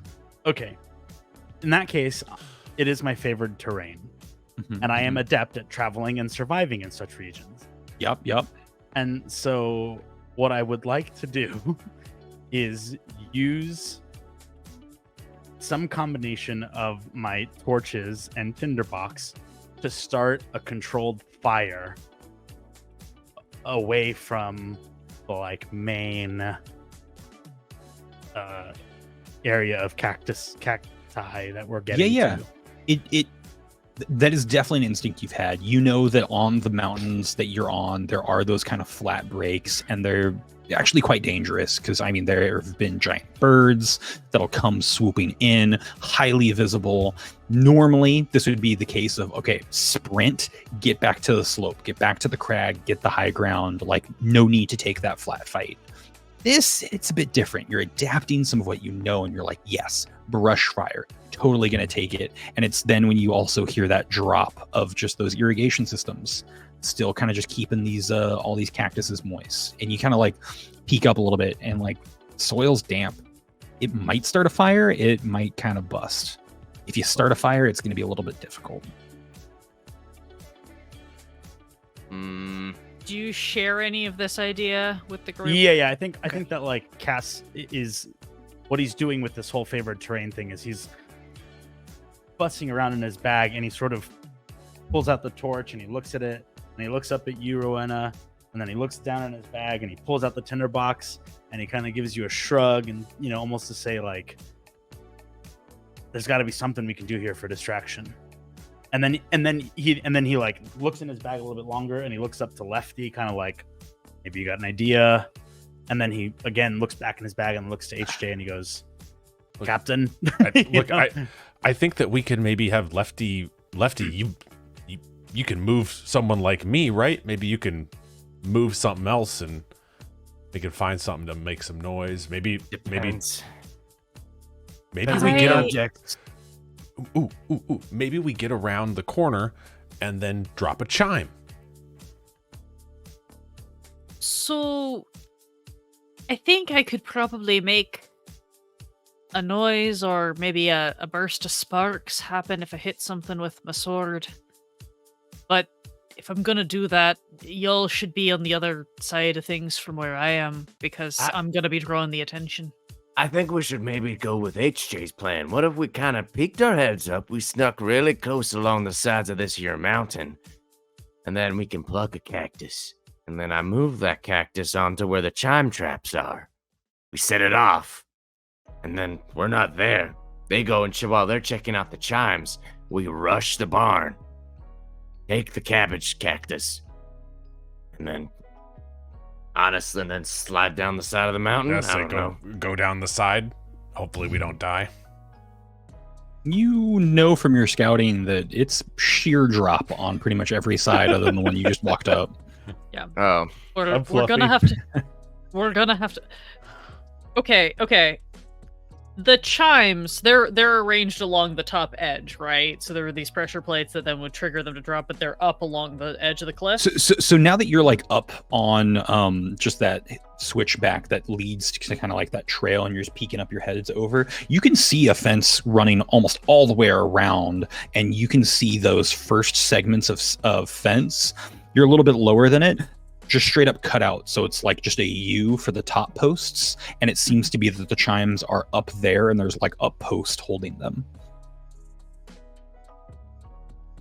So it's a hollowed out top rail, and it looks like there's just a bundle of chimes that have like a little peg that sticks into them, and then something pushes that peg out and makes them drop.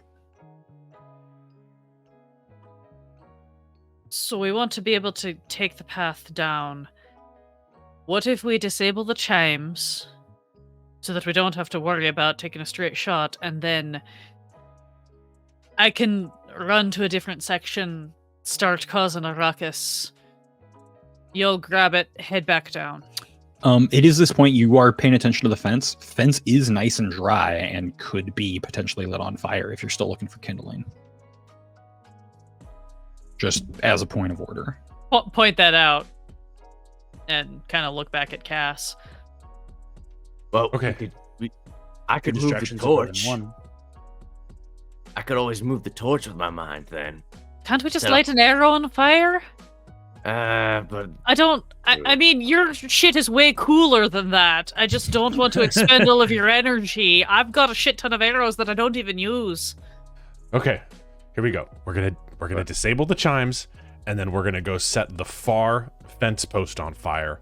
Go around the opposite way, grab the cactus, go down the trail, and we're laughing all the way back to have a cabbage cactus cocktail. all right, let's do it. Right. So if this big plateau, it's nice and round, is a clock, where do you want to set the fire? Do you want to set it at 12 o'clock if you're approaching from the 6 o'clock? I say set at 12. And Yeah. point of order, the Cabbage-cactus is on the 12 supreme o'clock side. Cabbage-cactus is on 12 o'clock side, 3 rows 12 o'clock behind side, the 3 house. rows back from that center window Oh. on the house. I would. How about- So I would you'd be say setting that the at fire 9? on the other side. I think we I want to would set say it at set it at 3 or 9. 3 or 9. Yeah. Yeah, Okay. 'cause then we send wherever. Then we go around the opposite way. Right. Yeah, let's do 9. And if the let's do chime's 9. still in play, then you Yeah. know maybe we Mhm. split up a group or whatever. Yeah, we want to disable the chime and then fire at 9. Go around the 3 side. Okay. Sounds good. All right. Who wants to set the fire? Is this arrow or is this psychically torch brought over I from can around the shoot an side? arrow too. I've got a longbow, and I've got I think Cass probably wants to shoot the arrow, but I'll let True. you guys duke it out on Uh. your proficiencies there. I am not attached to shooting the arrow because last time I shot an arrow, I failed. So okay. Fair enough. I hold out the arrow to you, Cass, like a cigarette, and I say, light it. I will take my tinderbox and do I even have doesn't it need oil to be lit for an arrow? Yeah, I'm gonna say you have a survival gear, a little bit of oil, a little bit of rag, tie it around there. I was to say, Rowena probably has cooking oil. I know this is a hand wave, but given the fact that she bakes cookies every day. Right. These are not the details I'm concerned about. Yeah. Okay. All right. yes. I have the flaming. All right. Wait. Should we disarm the traps? Go. What would it take to disarm the chimes? Let's do a dex, and if you are proficiency in trap tools, I am not. whatever. I am These not. I have tools? Smith's These tools? tools. Would that give me any sort of bonus? Probably not. I'm just asking. I'm gonna say no. I think if you had tinker tools, probably. But yeah, let's Unfortunately, call I it a don't yet. dex. That's a 16 dex. Yeah, you're able to kind of just have the hand ready, pull out the thing that would have normally popped out. You see that it's actually attached to a string for easy reset, and then you're able to just kind of gingerly place them down to where they're hanging and not touching. Like it's a still wind, so like they swing just a little bit, but yeah, they're not getting caught in anything. Yeah. Weave my fingers between the chimes for each set as Mhm. and then I Yeah. will just kind of thumbs up to the arrow team and just be like, let's go. Okay. Got my lucky pink dice for this. This can't afford to fail. Oh, and we never fail. We never fail. We never get caught lacking. That's a 24. Yeah, Let's just go. a little bit of a pop up. Is this from your crossbow, or do you have a bow? This on you is as from my well? longbow. I've got a longbow for this one. 'cause Excellent, crossbow wouldn't yeah. reach. Yeah, longbow comes on out. Yeah, I'm not gonna do Pythagorean theory and figure this out, but yeah, it's a longer shot. But yeah, you have that post at about the 9 o'clock marker, and you let this baby sail, and boom, sinks in. There's just that little bit of it connecting in with the wood, that tiny knock of an arrow going in. It seems solid. And it's with that arrow hitting that wolf-like creature, you can see the head turn and you can see one green eye, and it kind of just gets up and looms up over, and then now has its front paws like looking down and is fixated on the arrow. It doesn't seem to react as the fire spreads. But like Ben's post catches up, fire is starting to spread around the outside. You get to about 3 sections before from like the side window like opens up on the 9 o'clock side, and you can just see a hand go out, and then like a blue gust of wind starting on one side that seems to be frosting the fence, and is like the wolf is just overlooking this window. They're propped out, and it seems like whoever's in the second floor is casting a spell to ice down a part of the fence. And it's taking a while, but they seem to be occupied. They're putting out one side about as fast as the other side's spreading. Let's go. All right. Let's go. Let's go. Let's go. I'm keeping my eye on the wolf. If it notices us, I'm sending some arrows at it. Sure All right, thing. watch for traps as we circle this. They're all over. Right. So I'm saying You still have that nice high stealth check. You're able to make your way around. You're starting to like tiptoe over these cactuses. I mean, the cactuses themselves almost feel like a trap as they're just covered in spines and You're things right. of that nature. But yeah, you come around to that 9 o'clock, and you can start seeing the fencing that's around. There's now like a more internal webbed fencing of just like these posts that you've seen staked in. And Jules, you don't need to make a roll. You've seen this network, and it's as you get to more of like that 2 o'clock wedge, the 2 to 1 wedge, that you start seeing them posted in. And you also see that some of these aren't actually just posts. They seem to be blowguns with like bent tops rather than actual posts. And there is just fishing line, like a network between all of them. How far away is the cabbage cactus from us right now? You've spotted the cactus cabbage, and it is 45 feet away from you. Like it's like 40 feet from that line of where the traps start, and you can see from like the 2 o'clock wedge, like the middle of that 2 o'clock wedge, over to about the middle of like 10 to 11 o'clock wedge is just a spider web of fishing line that you can see in the light that's threaded between all these various posts. And you're thinking maybe 1 out of 10 posts is actually a blowgun of some kind. Mm-hmm. This is gonna be hard. What do we think? If we go in together, I can try to block you with my shield for as long as I can. But as once you grab it, you gotta just run, because I'm gonna have to block from behind. How are you feeling? I'm feeling okay. Cass, Lefty, anything?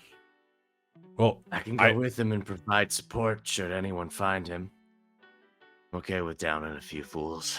So I think that even though I'm a little bloated, I think that I can jump within 20 feet, and then you could carry me the rest of the way. Telekinetically? Yeah, and just drop me down there. All right. And then we just have to worry about getting out. Maybe just trip the traps, and then I'll just run out. I can always, once you grab it, I can muster up some energy and drag you back as far as we can. Okay. Pretty sketchy strategy, though. Well, I mean, it's better than tripping everything while we go in, right? That's true. All right. Lefty just like raises his hand and is like, all right, Give it your best shot. Let's see how far you can make that jump there. Okay, Mark.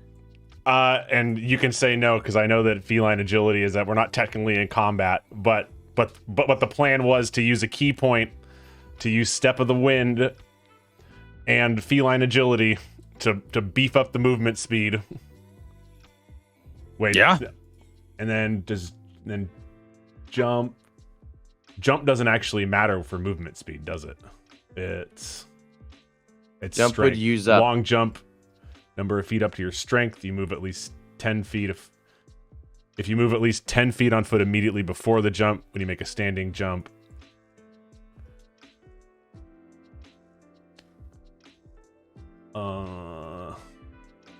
This would I could get 13 feet.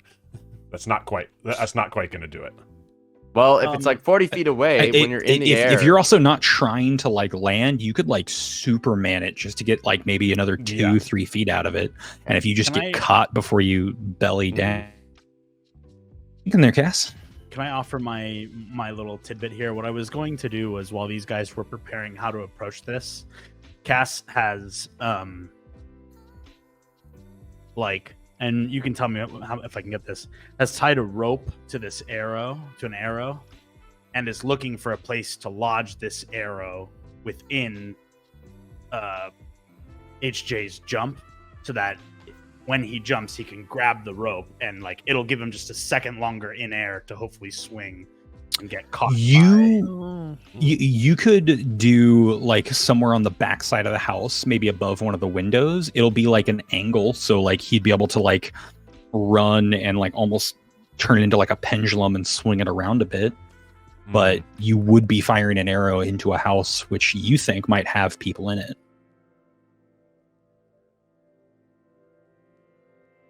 But like as far as stationary objects, that's it. Yeah, I think Cass 100% assesses that risk and says like, get it. Like the plan is already to get in and get out as fast as possible. Yep. So I think he's going to take that shot. As soon as we grab it, they're going to know. Yep. So I think the key is grab it as fast as possible and then don't even worry about it. Just run and fight. Yeah. Okay. I'm going to jump. I need something to like hold the cactus. It's thorny. Cass like rips off his cloak and hands it. Are you sure? Tosses it over to HJ. I promise to take good care of this. Don't worry, it'll take good care of you.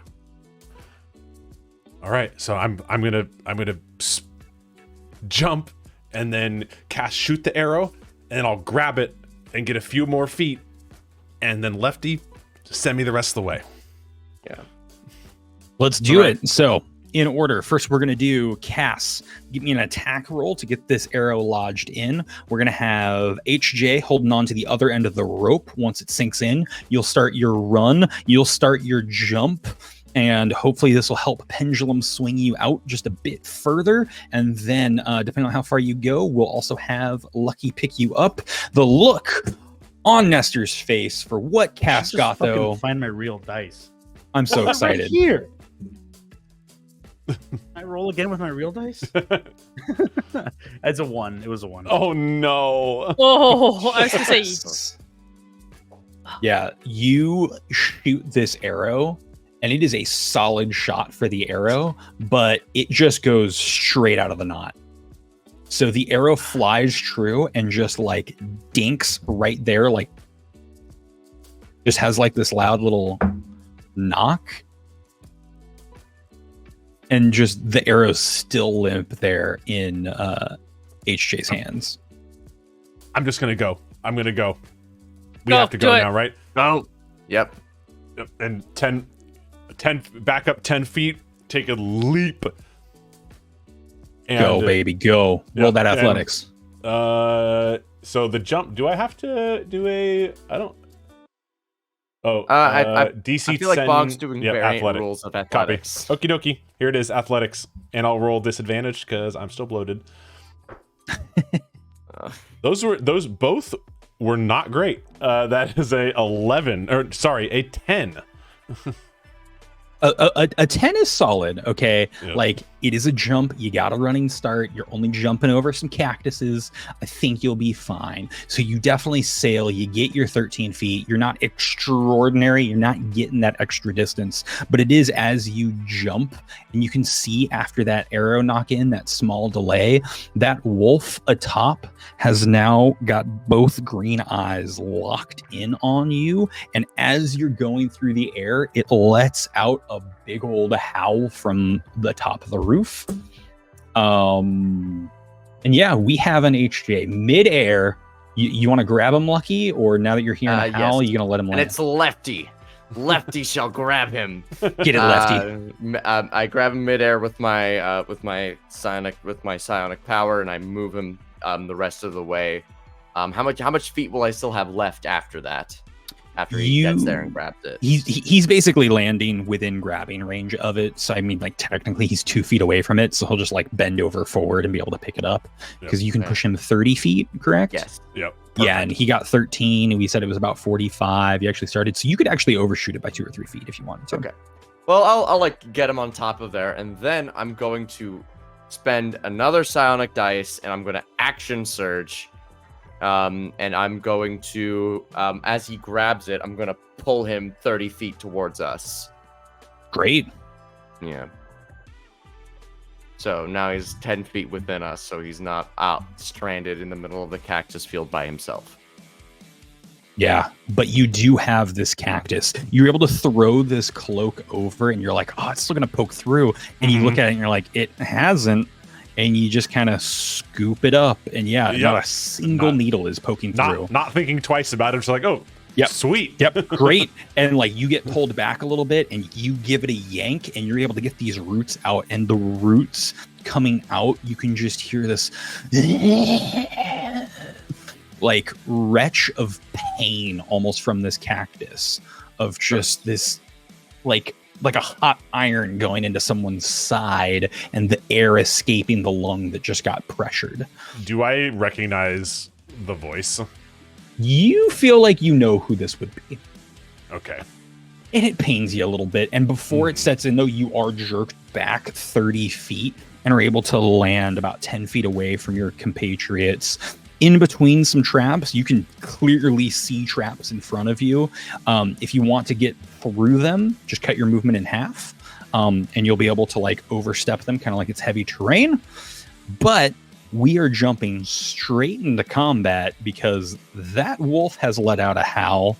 You've gotten in, you've gotten out, and this might even turn into a chase sequence with how this is going. But this wolf is going to jump down off of the top and is going to land in between you and your group, but is going to land 2 feet off the ground and almost is like on an invisible walkway and is going to just whip around to you at the cactus, and you can see that its head splits further and it goes from 2 eyes to 4 eyes to 6 eyes, but then one massive jaw 3 times as big is going to runch out and try to grab you as it tries to bite you. Yum. Love that. Oh, Does a 5 hit? it does not, coincidentally. Yeah. It's freakish, it's scary, but as it chomps back down, the head goes kind of back down to a single head and whiffs on you quite bigly.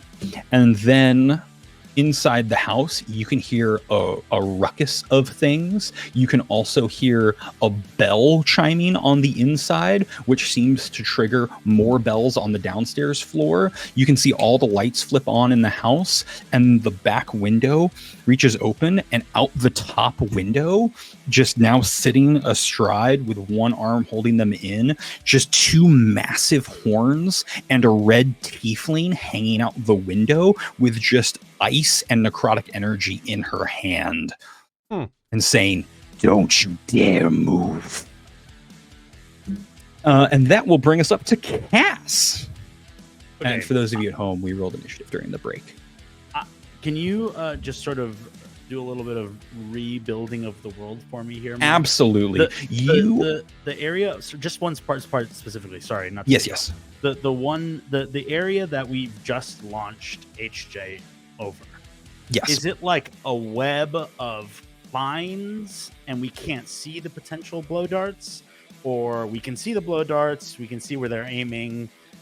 So in the back quarter of this farm, a wedge that the point ends with the house is essentially just all these other posts, and about 1 out of every 10 posts seems to be some sort of blowgun, and there are just fishing line all over the place at about 1.5 feet. So it's kind of like this weird web, low down in between all of these cabbage cactuses that are already there, or between all these round cactuses. There's actually only one cabbage cactus, which is now in the arms of HJ.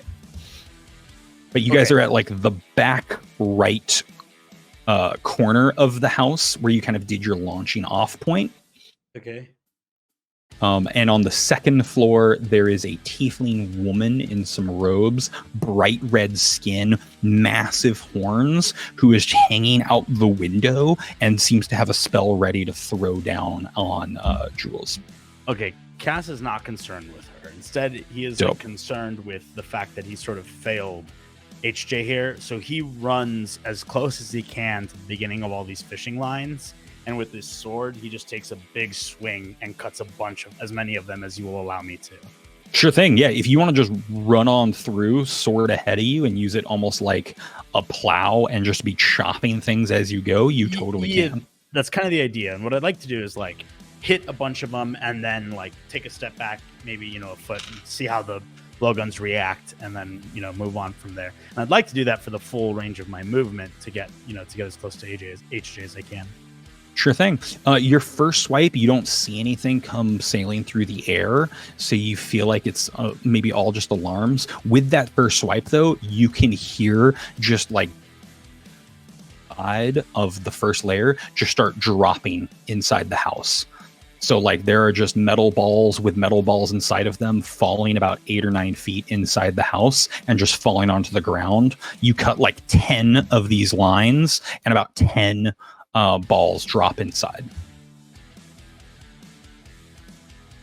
And then from there, if you'd like to continue, you can get all the way up to HJ and just cut things as you go.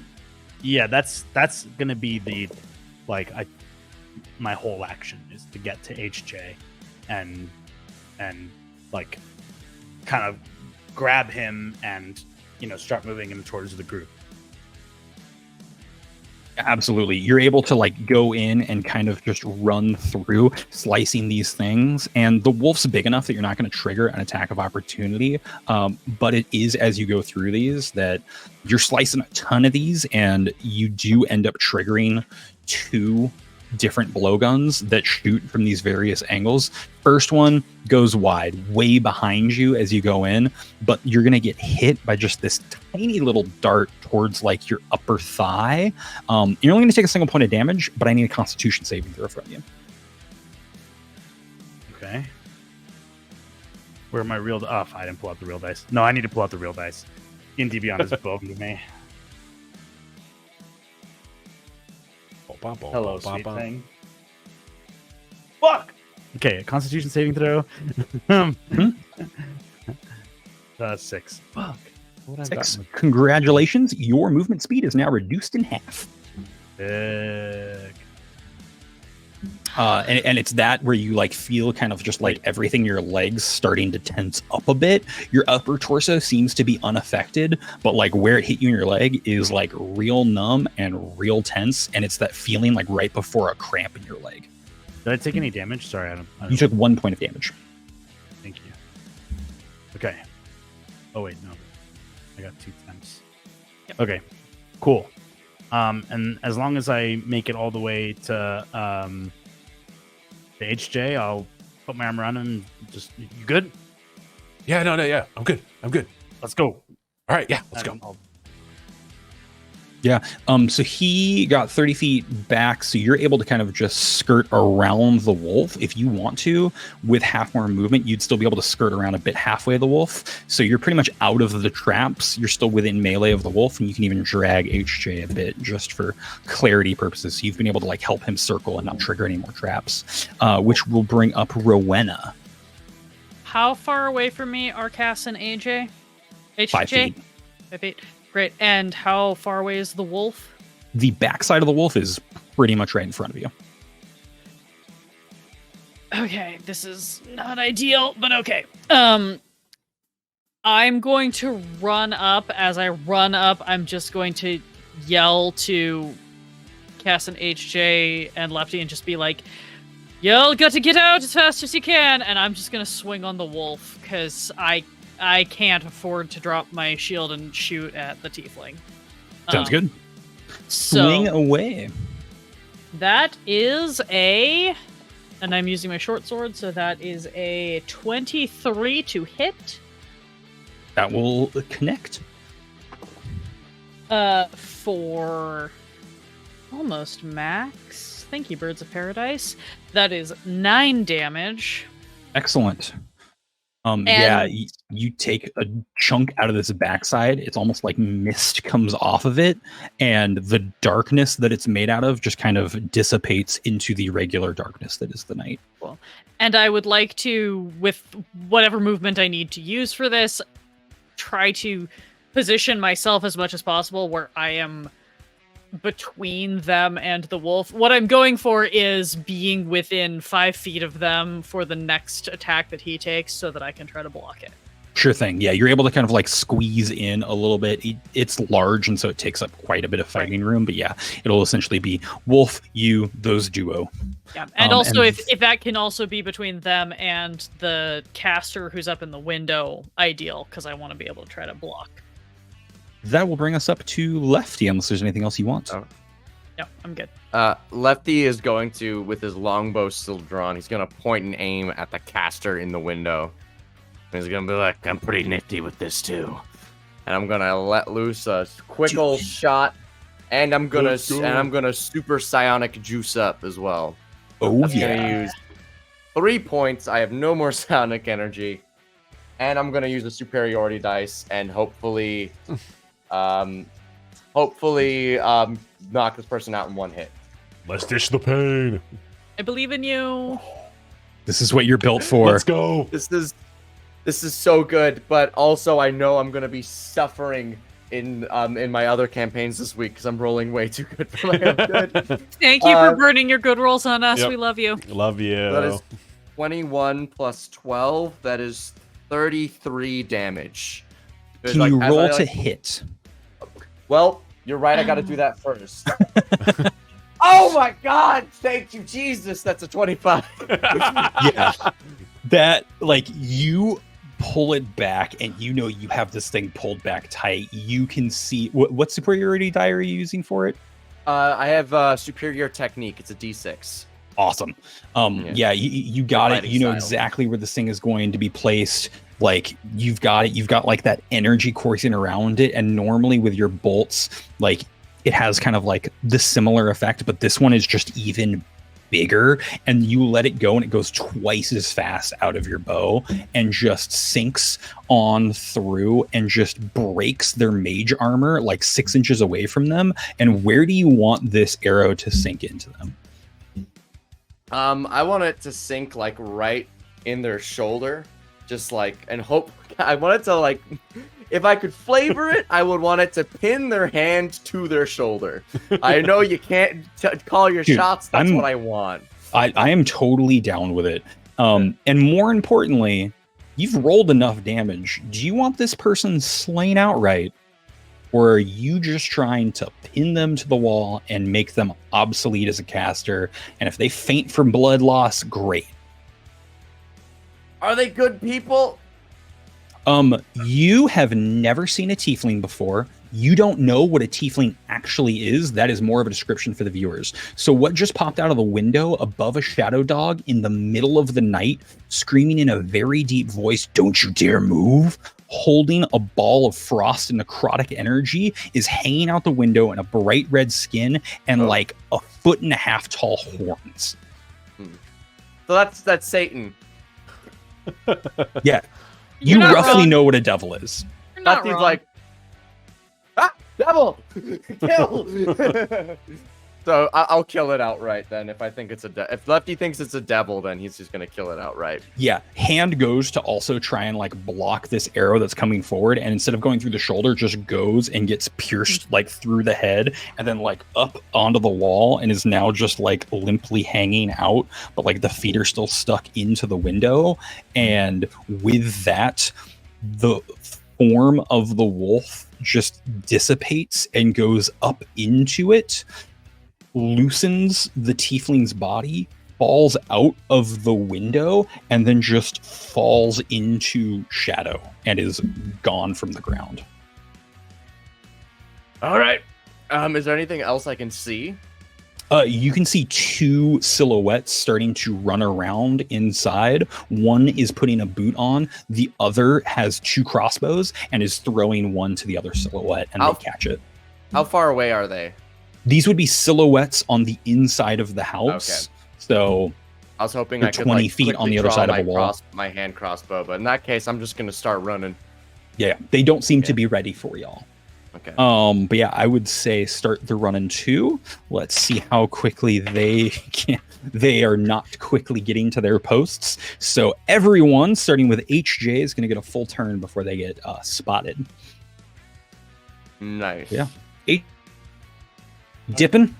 Yeah, we are dipping, and then I'm gonna use a key point to make myself harder to hit. Excellent. Which that is, I'm on the wrong tab. That's patient defense. So basically, I just get dodge. Yeah. And I am then going to action dash to double my already very low movement and just try and just drag Cass and just be like, Cass, let's go. And then I'm gonna just go pulling Cass with me.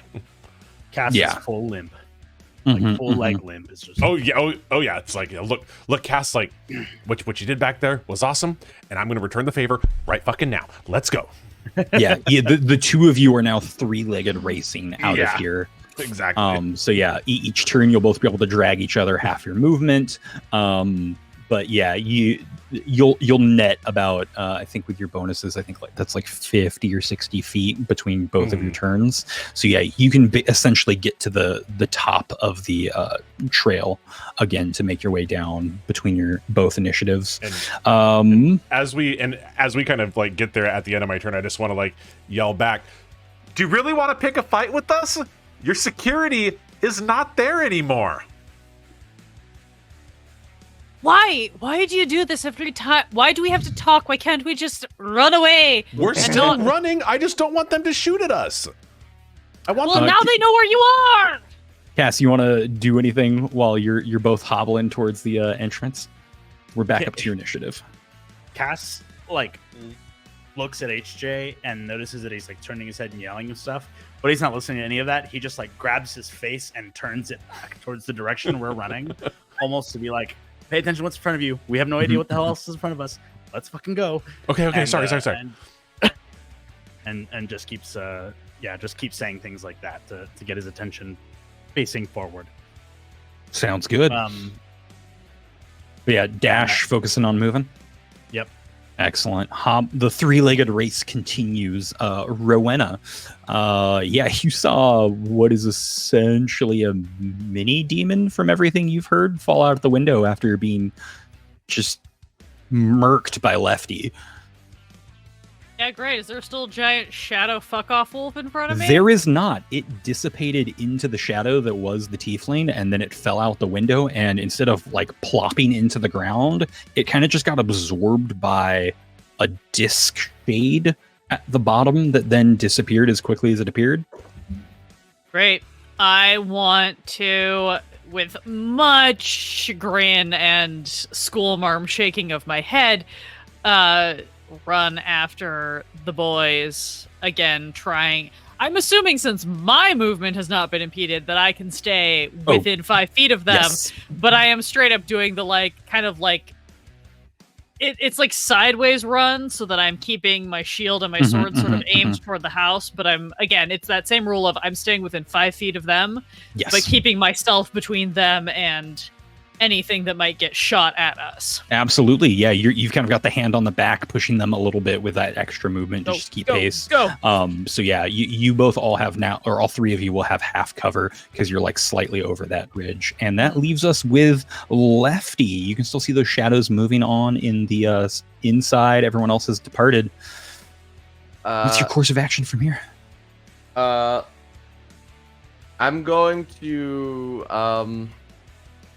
I want to see if I can light the house on fire is what I'm trying to think I can do. Could I potentially just like light an arrow on fire with a tint with like a bonus action, light an arrow on fire it, and then run and just see what happens? Give me a perception check. That's a 7. I have to run out eventually. Yep. Yeah, it sounds doable. You're gonna have to forego your movement for it just because that time of you running would be the like time of you like tying it off, lighting it, and then firing it rather than making it an action this turn, an action next turn. I'm just gonna say you can forego your movement to light up an arrow. I'd prefer to run. I'm gonna do that instead. I'm just gonna dash action then. So 60 feet total. Just Absolutely. go. Yeah, you're able to catch up with them and kind of like slide over when you get to the edge. So you'll also be in half cover as like the front door just swings open and back to back 2 guys like holding crossbows, like just like 2 fucking characters from an action movie busting in to like blow up a raid, just both let out a hail of like crossbow bolts and are going to whiff terribly. I haven't rolled higher than like a 10 on almost any of these rolls that I'm just not talking about. It's very frustrating, but Love yeah, to these see it. crossbow bolts just go wide and you can just see them like near synchronization starting to run out, but they only get about 5-10 feet out of the house before you collectively are able to just start dashing on down. And honestly, as long as you move in like this weird 3-legged race, getting pushed by the other 2, you'll be able to outpace them pretty quickly. Yeah, I think that's the game plan. Yeah. Because honestly, Rowena does not want anybody to try to stop and do anything. She is gonna, specifically with HJ and Cass, she's just gonna keep shoving them down the path and keeping her shield up behind to try to block whatever angle the arrows would be coming from if they were getting followed. No And complaints if Lefty here. can see any of them, Lefty's going to attempt to shoot at them, just giving like covering fire or potentially knocking one of them out. Yeah, certainly. And it is kind of one of those things that you make your way all the way down, and instead of them actually pursuing you, they're ready with a couple of shots, and they just suddenly let out like a 6-7 like volley. They just essentially just start rapid firing, feathering these crossbows that seem to be heavily modified. And you're like, oh, that's a lot. And they get about halfway for you before all of a sudden just scattering in all sorts of random directions. Oh shit. Uh-oh. And it's like as you've gotten out the trail and you're curving around, there is this tall, lean orc woman with just her arms crossed and has just like nodded to the side and just made all of the arrows in the air just slip off to one side. Milady? Yeah, Rowena just turns and looks and is like, "Can we assist you?" The one they call Lefty will be coming with me. I guess I will. Are you all right with that, Lefty? Well, I don't really feel like I have a choice in this situation, but I'll be all right. Lewis says you have passed, and I have been selected. as your tutor. I'm happy with that. Congratulations, Lefty. You should all continue back towards town. Yeah. As like another volley comes in and she just does her head the other way and they just whoosh. It's almost like wind starts and stops within 10 feet and just moves everything over. And now like the two brothers are kind of just like looking and talking to each other in silhouettes atop the ridge. Rowan They walk back. shoving the boys. As Lefty runs, he runs back. He says, "If y'all make it up to Pines Fall, whatever the northern city's called, Alpine's Peak. Alpine's Peak, tell Jeremiah Hammerfall his son says hi." And What? Cass, you know that name. I was just writing it down like that. I gotta know that motherfucker for sure. Okay. Yeah, you absolutely know who probably one of your longest teachers is and the standing general of the army in waiting is. I think that prompts Cass to say, "Son of a bitch." Don't call my mother that. And then he runs. Rowena literally just like like it's heavy-handed, full-strength fists into Cass's back, into HJ's back, and just turns to Lefty like, "Appreciate all your assistance. I hope we see you again. Ma'am, owe you a favor." And she's just gonna shove the boys and just keep them running. And this orc woman in front of you just kind of taps you on the shoulder and goes, "Hope you're hydrated," and just starts running off of the trail in like at like the top of a crest and is like calling for you to keep up. And you like look over the top and you are on a straight beeline into the glass sands that has no path going into it, no city on the other side, and as far as you're concerned, no outpost for at least the next 100 miles. Let's hope I don't die. And I just keep running. I charge after her and I go, "Good luck. I don't need it." And yeah, Lefty and this strange woman just charge off in a beeline toward just the rolling sand dunes on the horizon. The three of you, though, are left with this immaculate cloak carrying this big old cactus, a limping Caecilian, Rowena pushing at the rear, but it seems that the brothers have set back off for home atop their loft, not willing to pursue. It's an exhausting night. Thoughts are starting to race on through. And Lewis is there at the gate waiting for you. And yes, welcome back. I assume everything was a success? As best we can qualify that. How secure is your hostel? It's quite secure, and the brothers shan't be coming to town. Thank you. Please, get some rest. And he like shepherds you in through town, and like as you go through, you can just feel like the ground raising up behind you, and where once there was a western gate opening is now just a western wall.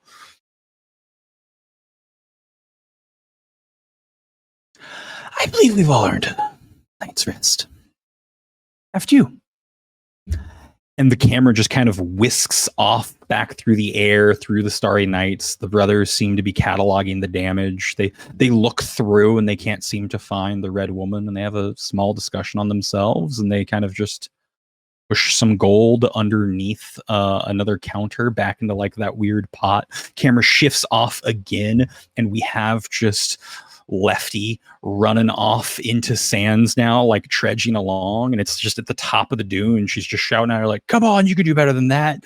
And it just begins this training montage of just going up and over these dunes, and you get like 10, 15 dunes like over. It's exhausting. You are sweating. The further you go, the hotter it gets. It's night, and you crest and you get your first glimpse of the glass sands, of just jagged shards as far as the eye can see. Off into the horizon, you're able to just see endless miles of shattered glass stacked on top of itself after like 2 or 3 miles of sand. You just kind of catch your breath with just this lightness, and she asks, "You think you're ready for it?" I wasn't given much choice in my life, so I'd say yeah. I'm ready for this.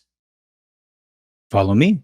And she just like dives off of the dune and just head plants into the sand at the bottom of it and disappears in the sand. Wasn't expecting that one. Okay. Lefty like takes off his hat, like ties it around his neck, takes off his bandana, and goes, looks up at the sky one last time, and goes, Whatever fate's watching over me, don't screw me on this one. I'm really tired. he dives off in swan dive style. Yeah, swan dive just into the sand, almost like water, thick water, but water nonetheless. And you just sink on through, and the camera sits on just still sand as like the winds start to pick up and the dunes begin to shift slowly. Camera fades off, and we fly back over to Fallen Scale as our group just marches back into town looking for a bed to sleep in. Rowena is gonna march them straight to the hostel. She's literally just gonna hustle them up to like the room that she's been staying in, just shove everybody in and like close the door, lock the door, shove a chair under the doorknob.